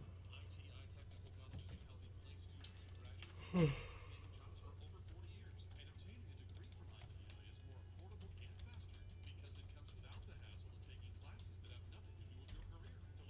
To learn more, visit iticollege.edu or stop by 13944 Airline Highway. When you've been in the industry for over 20 years, learn a few things. But you also learn how to ask the right questions and give satisfying Jay Dakota here for St. Vincent de Paul. If you want to make a difference in our community, consider donating your boat, car, motorcycle, or RV that you no longer use to St. Vincent de Paul. It can get you a tax deduction and help people. Well, he was good. He's a good conversation. That was fun. I wasn't awake yet for Kilmeade. That was not my best interview. Kilmeade was not my best game. I should text him again and apologize. Nah, I don't need to apologize. Do you know what I love about this time of year? The 3 F's. Fall, football, and fishing. And so why don't you take your fishing game to the next level with our friends at Front to Back Boats. Front to Back Boat Service is family owned and operated for nearly 30 years. And the Sherman family is NFPA certified. That, my friend, is the National Marine Electronics Association. Meaning, at Front to Back, they are committed to improving the safety and technology of marine electronics. They do this with installers, interface standards. The bottom line is they are always pushing the technological limits while keeping you safe. And look, if you're talking about the fall and the winter, you're talking about the perfect time to do any yearly maintenance that you need done. Finally, put in the parts you've always dreamed about. And at Front to Back Boat Service, they do it all. So find them on Facebook, Front to Back Boat Service, or just go in. See them at 221 North Airway Drive. Front to Back Boat Service. They do it all. Oh, we're squared away for. I gotta package this with something else to make it worthwhile. We got picked to be one of the stations that does the Mannheim Steamroller giveaway. Greatest hits. It's a Christmas giveaway. It's the greatest hits from the Mannheim Steamroller Christmas albums, and their own special blend of hot chocolate. No, we give it away.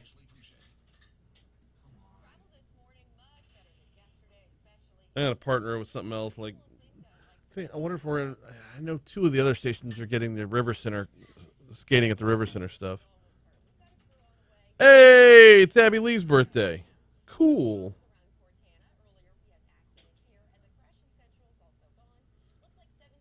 See an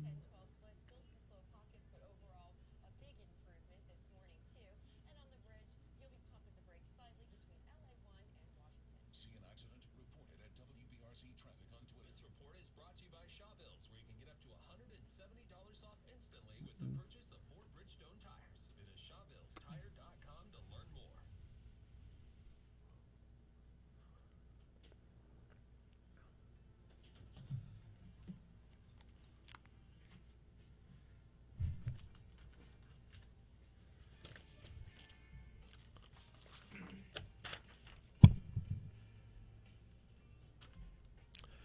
Run like a cheetah at the 16th annual Zoo Run 2-mile race and half-mile kids fun run presented by Oxner. November 13th, 8:15 a.m. I'm hearing the DJ out there is going to be fire. Just kidding, it's me. You'll run, trot, or gallop right through Breck's Baton Rouge Zoo. All proceeds from the race support your Baton Rouge Zoo and international cheetah conservation efforts. Then after the race, participants are invited to join us for food, refreshments, and an awards ceremony. To register, visit brzoo.org/events. That's brzoo.org/events. And we'll see you on the morning of the 13th for the Zoo Run.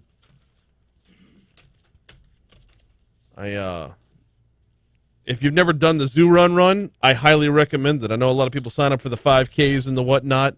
This one's just 2 miles. Easy peasy, right through the zoo. And don't believe the rumors. They do not release the tigers and make you run away from them. No, you're just running through the zoo, past the tigers, not away from the tigers. I'm, done. This was jam-packed. If you missed any of today's show, it's all going to be available on demand at talk1073.com. My interview with Michael Imperioli, Brian Kilmeade, or like you just heard in the last segment, Bill Plaschke, which is such a phenomenal story. I get, we get bogged down in sports with the negative, right? We get to where sports just aren't fun. If you're not in line for national championships, you're not cut out to be here. It's not fun, man. When your recreation becomes business, it ceases to be pleasurable. Yes, it can be rewarding, but I don't know. Give me those stories. Give me the story of Paradise High School coming back. Give me Steve Gleason blocking the punt against the Falcons. I need that a lot more than I need, O.J. Simpson. We're going to get out of here, hand things off to, also thanks to Patrick Gremion from the Patty G Show. Thanks to Senator Cassidy for hopping on board. And thanks to Sergeant Don Capola for stopping by for Crimestoppers as well. Haggai Davis could be around for a cup of tech gumbo tomorrow. I also know that tomorrow we are looking into a good bit about COVID vaccines for 5 to 11-year-olds. I believe we're talking to Oxner about that.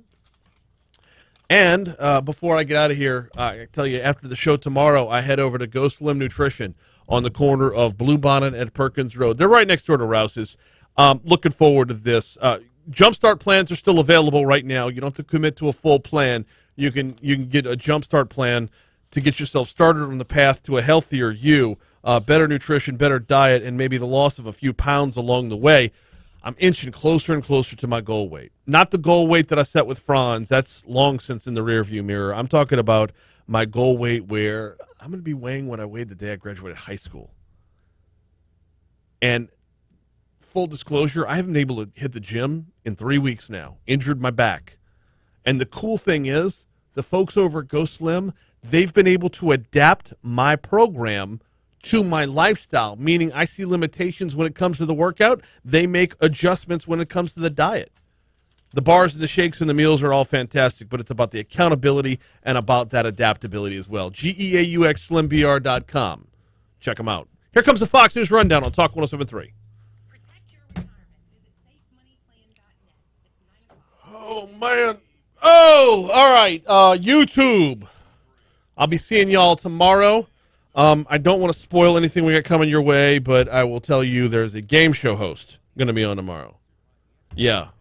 Cool concept for a game show. It's on the Game Show Network. That's all I'm saying for now. We'll see you tomorrow. Later.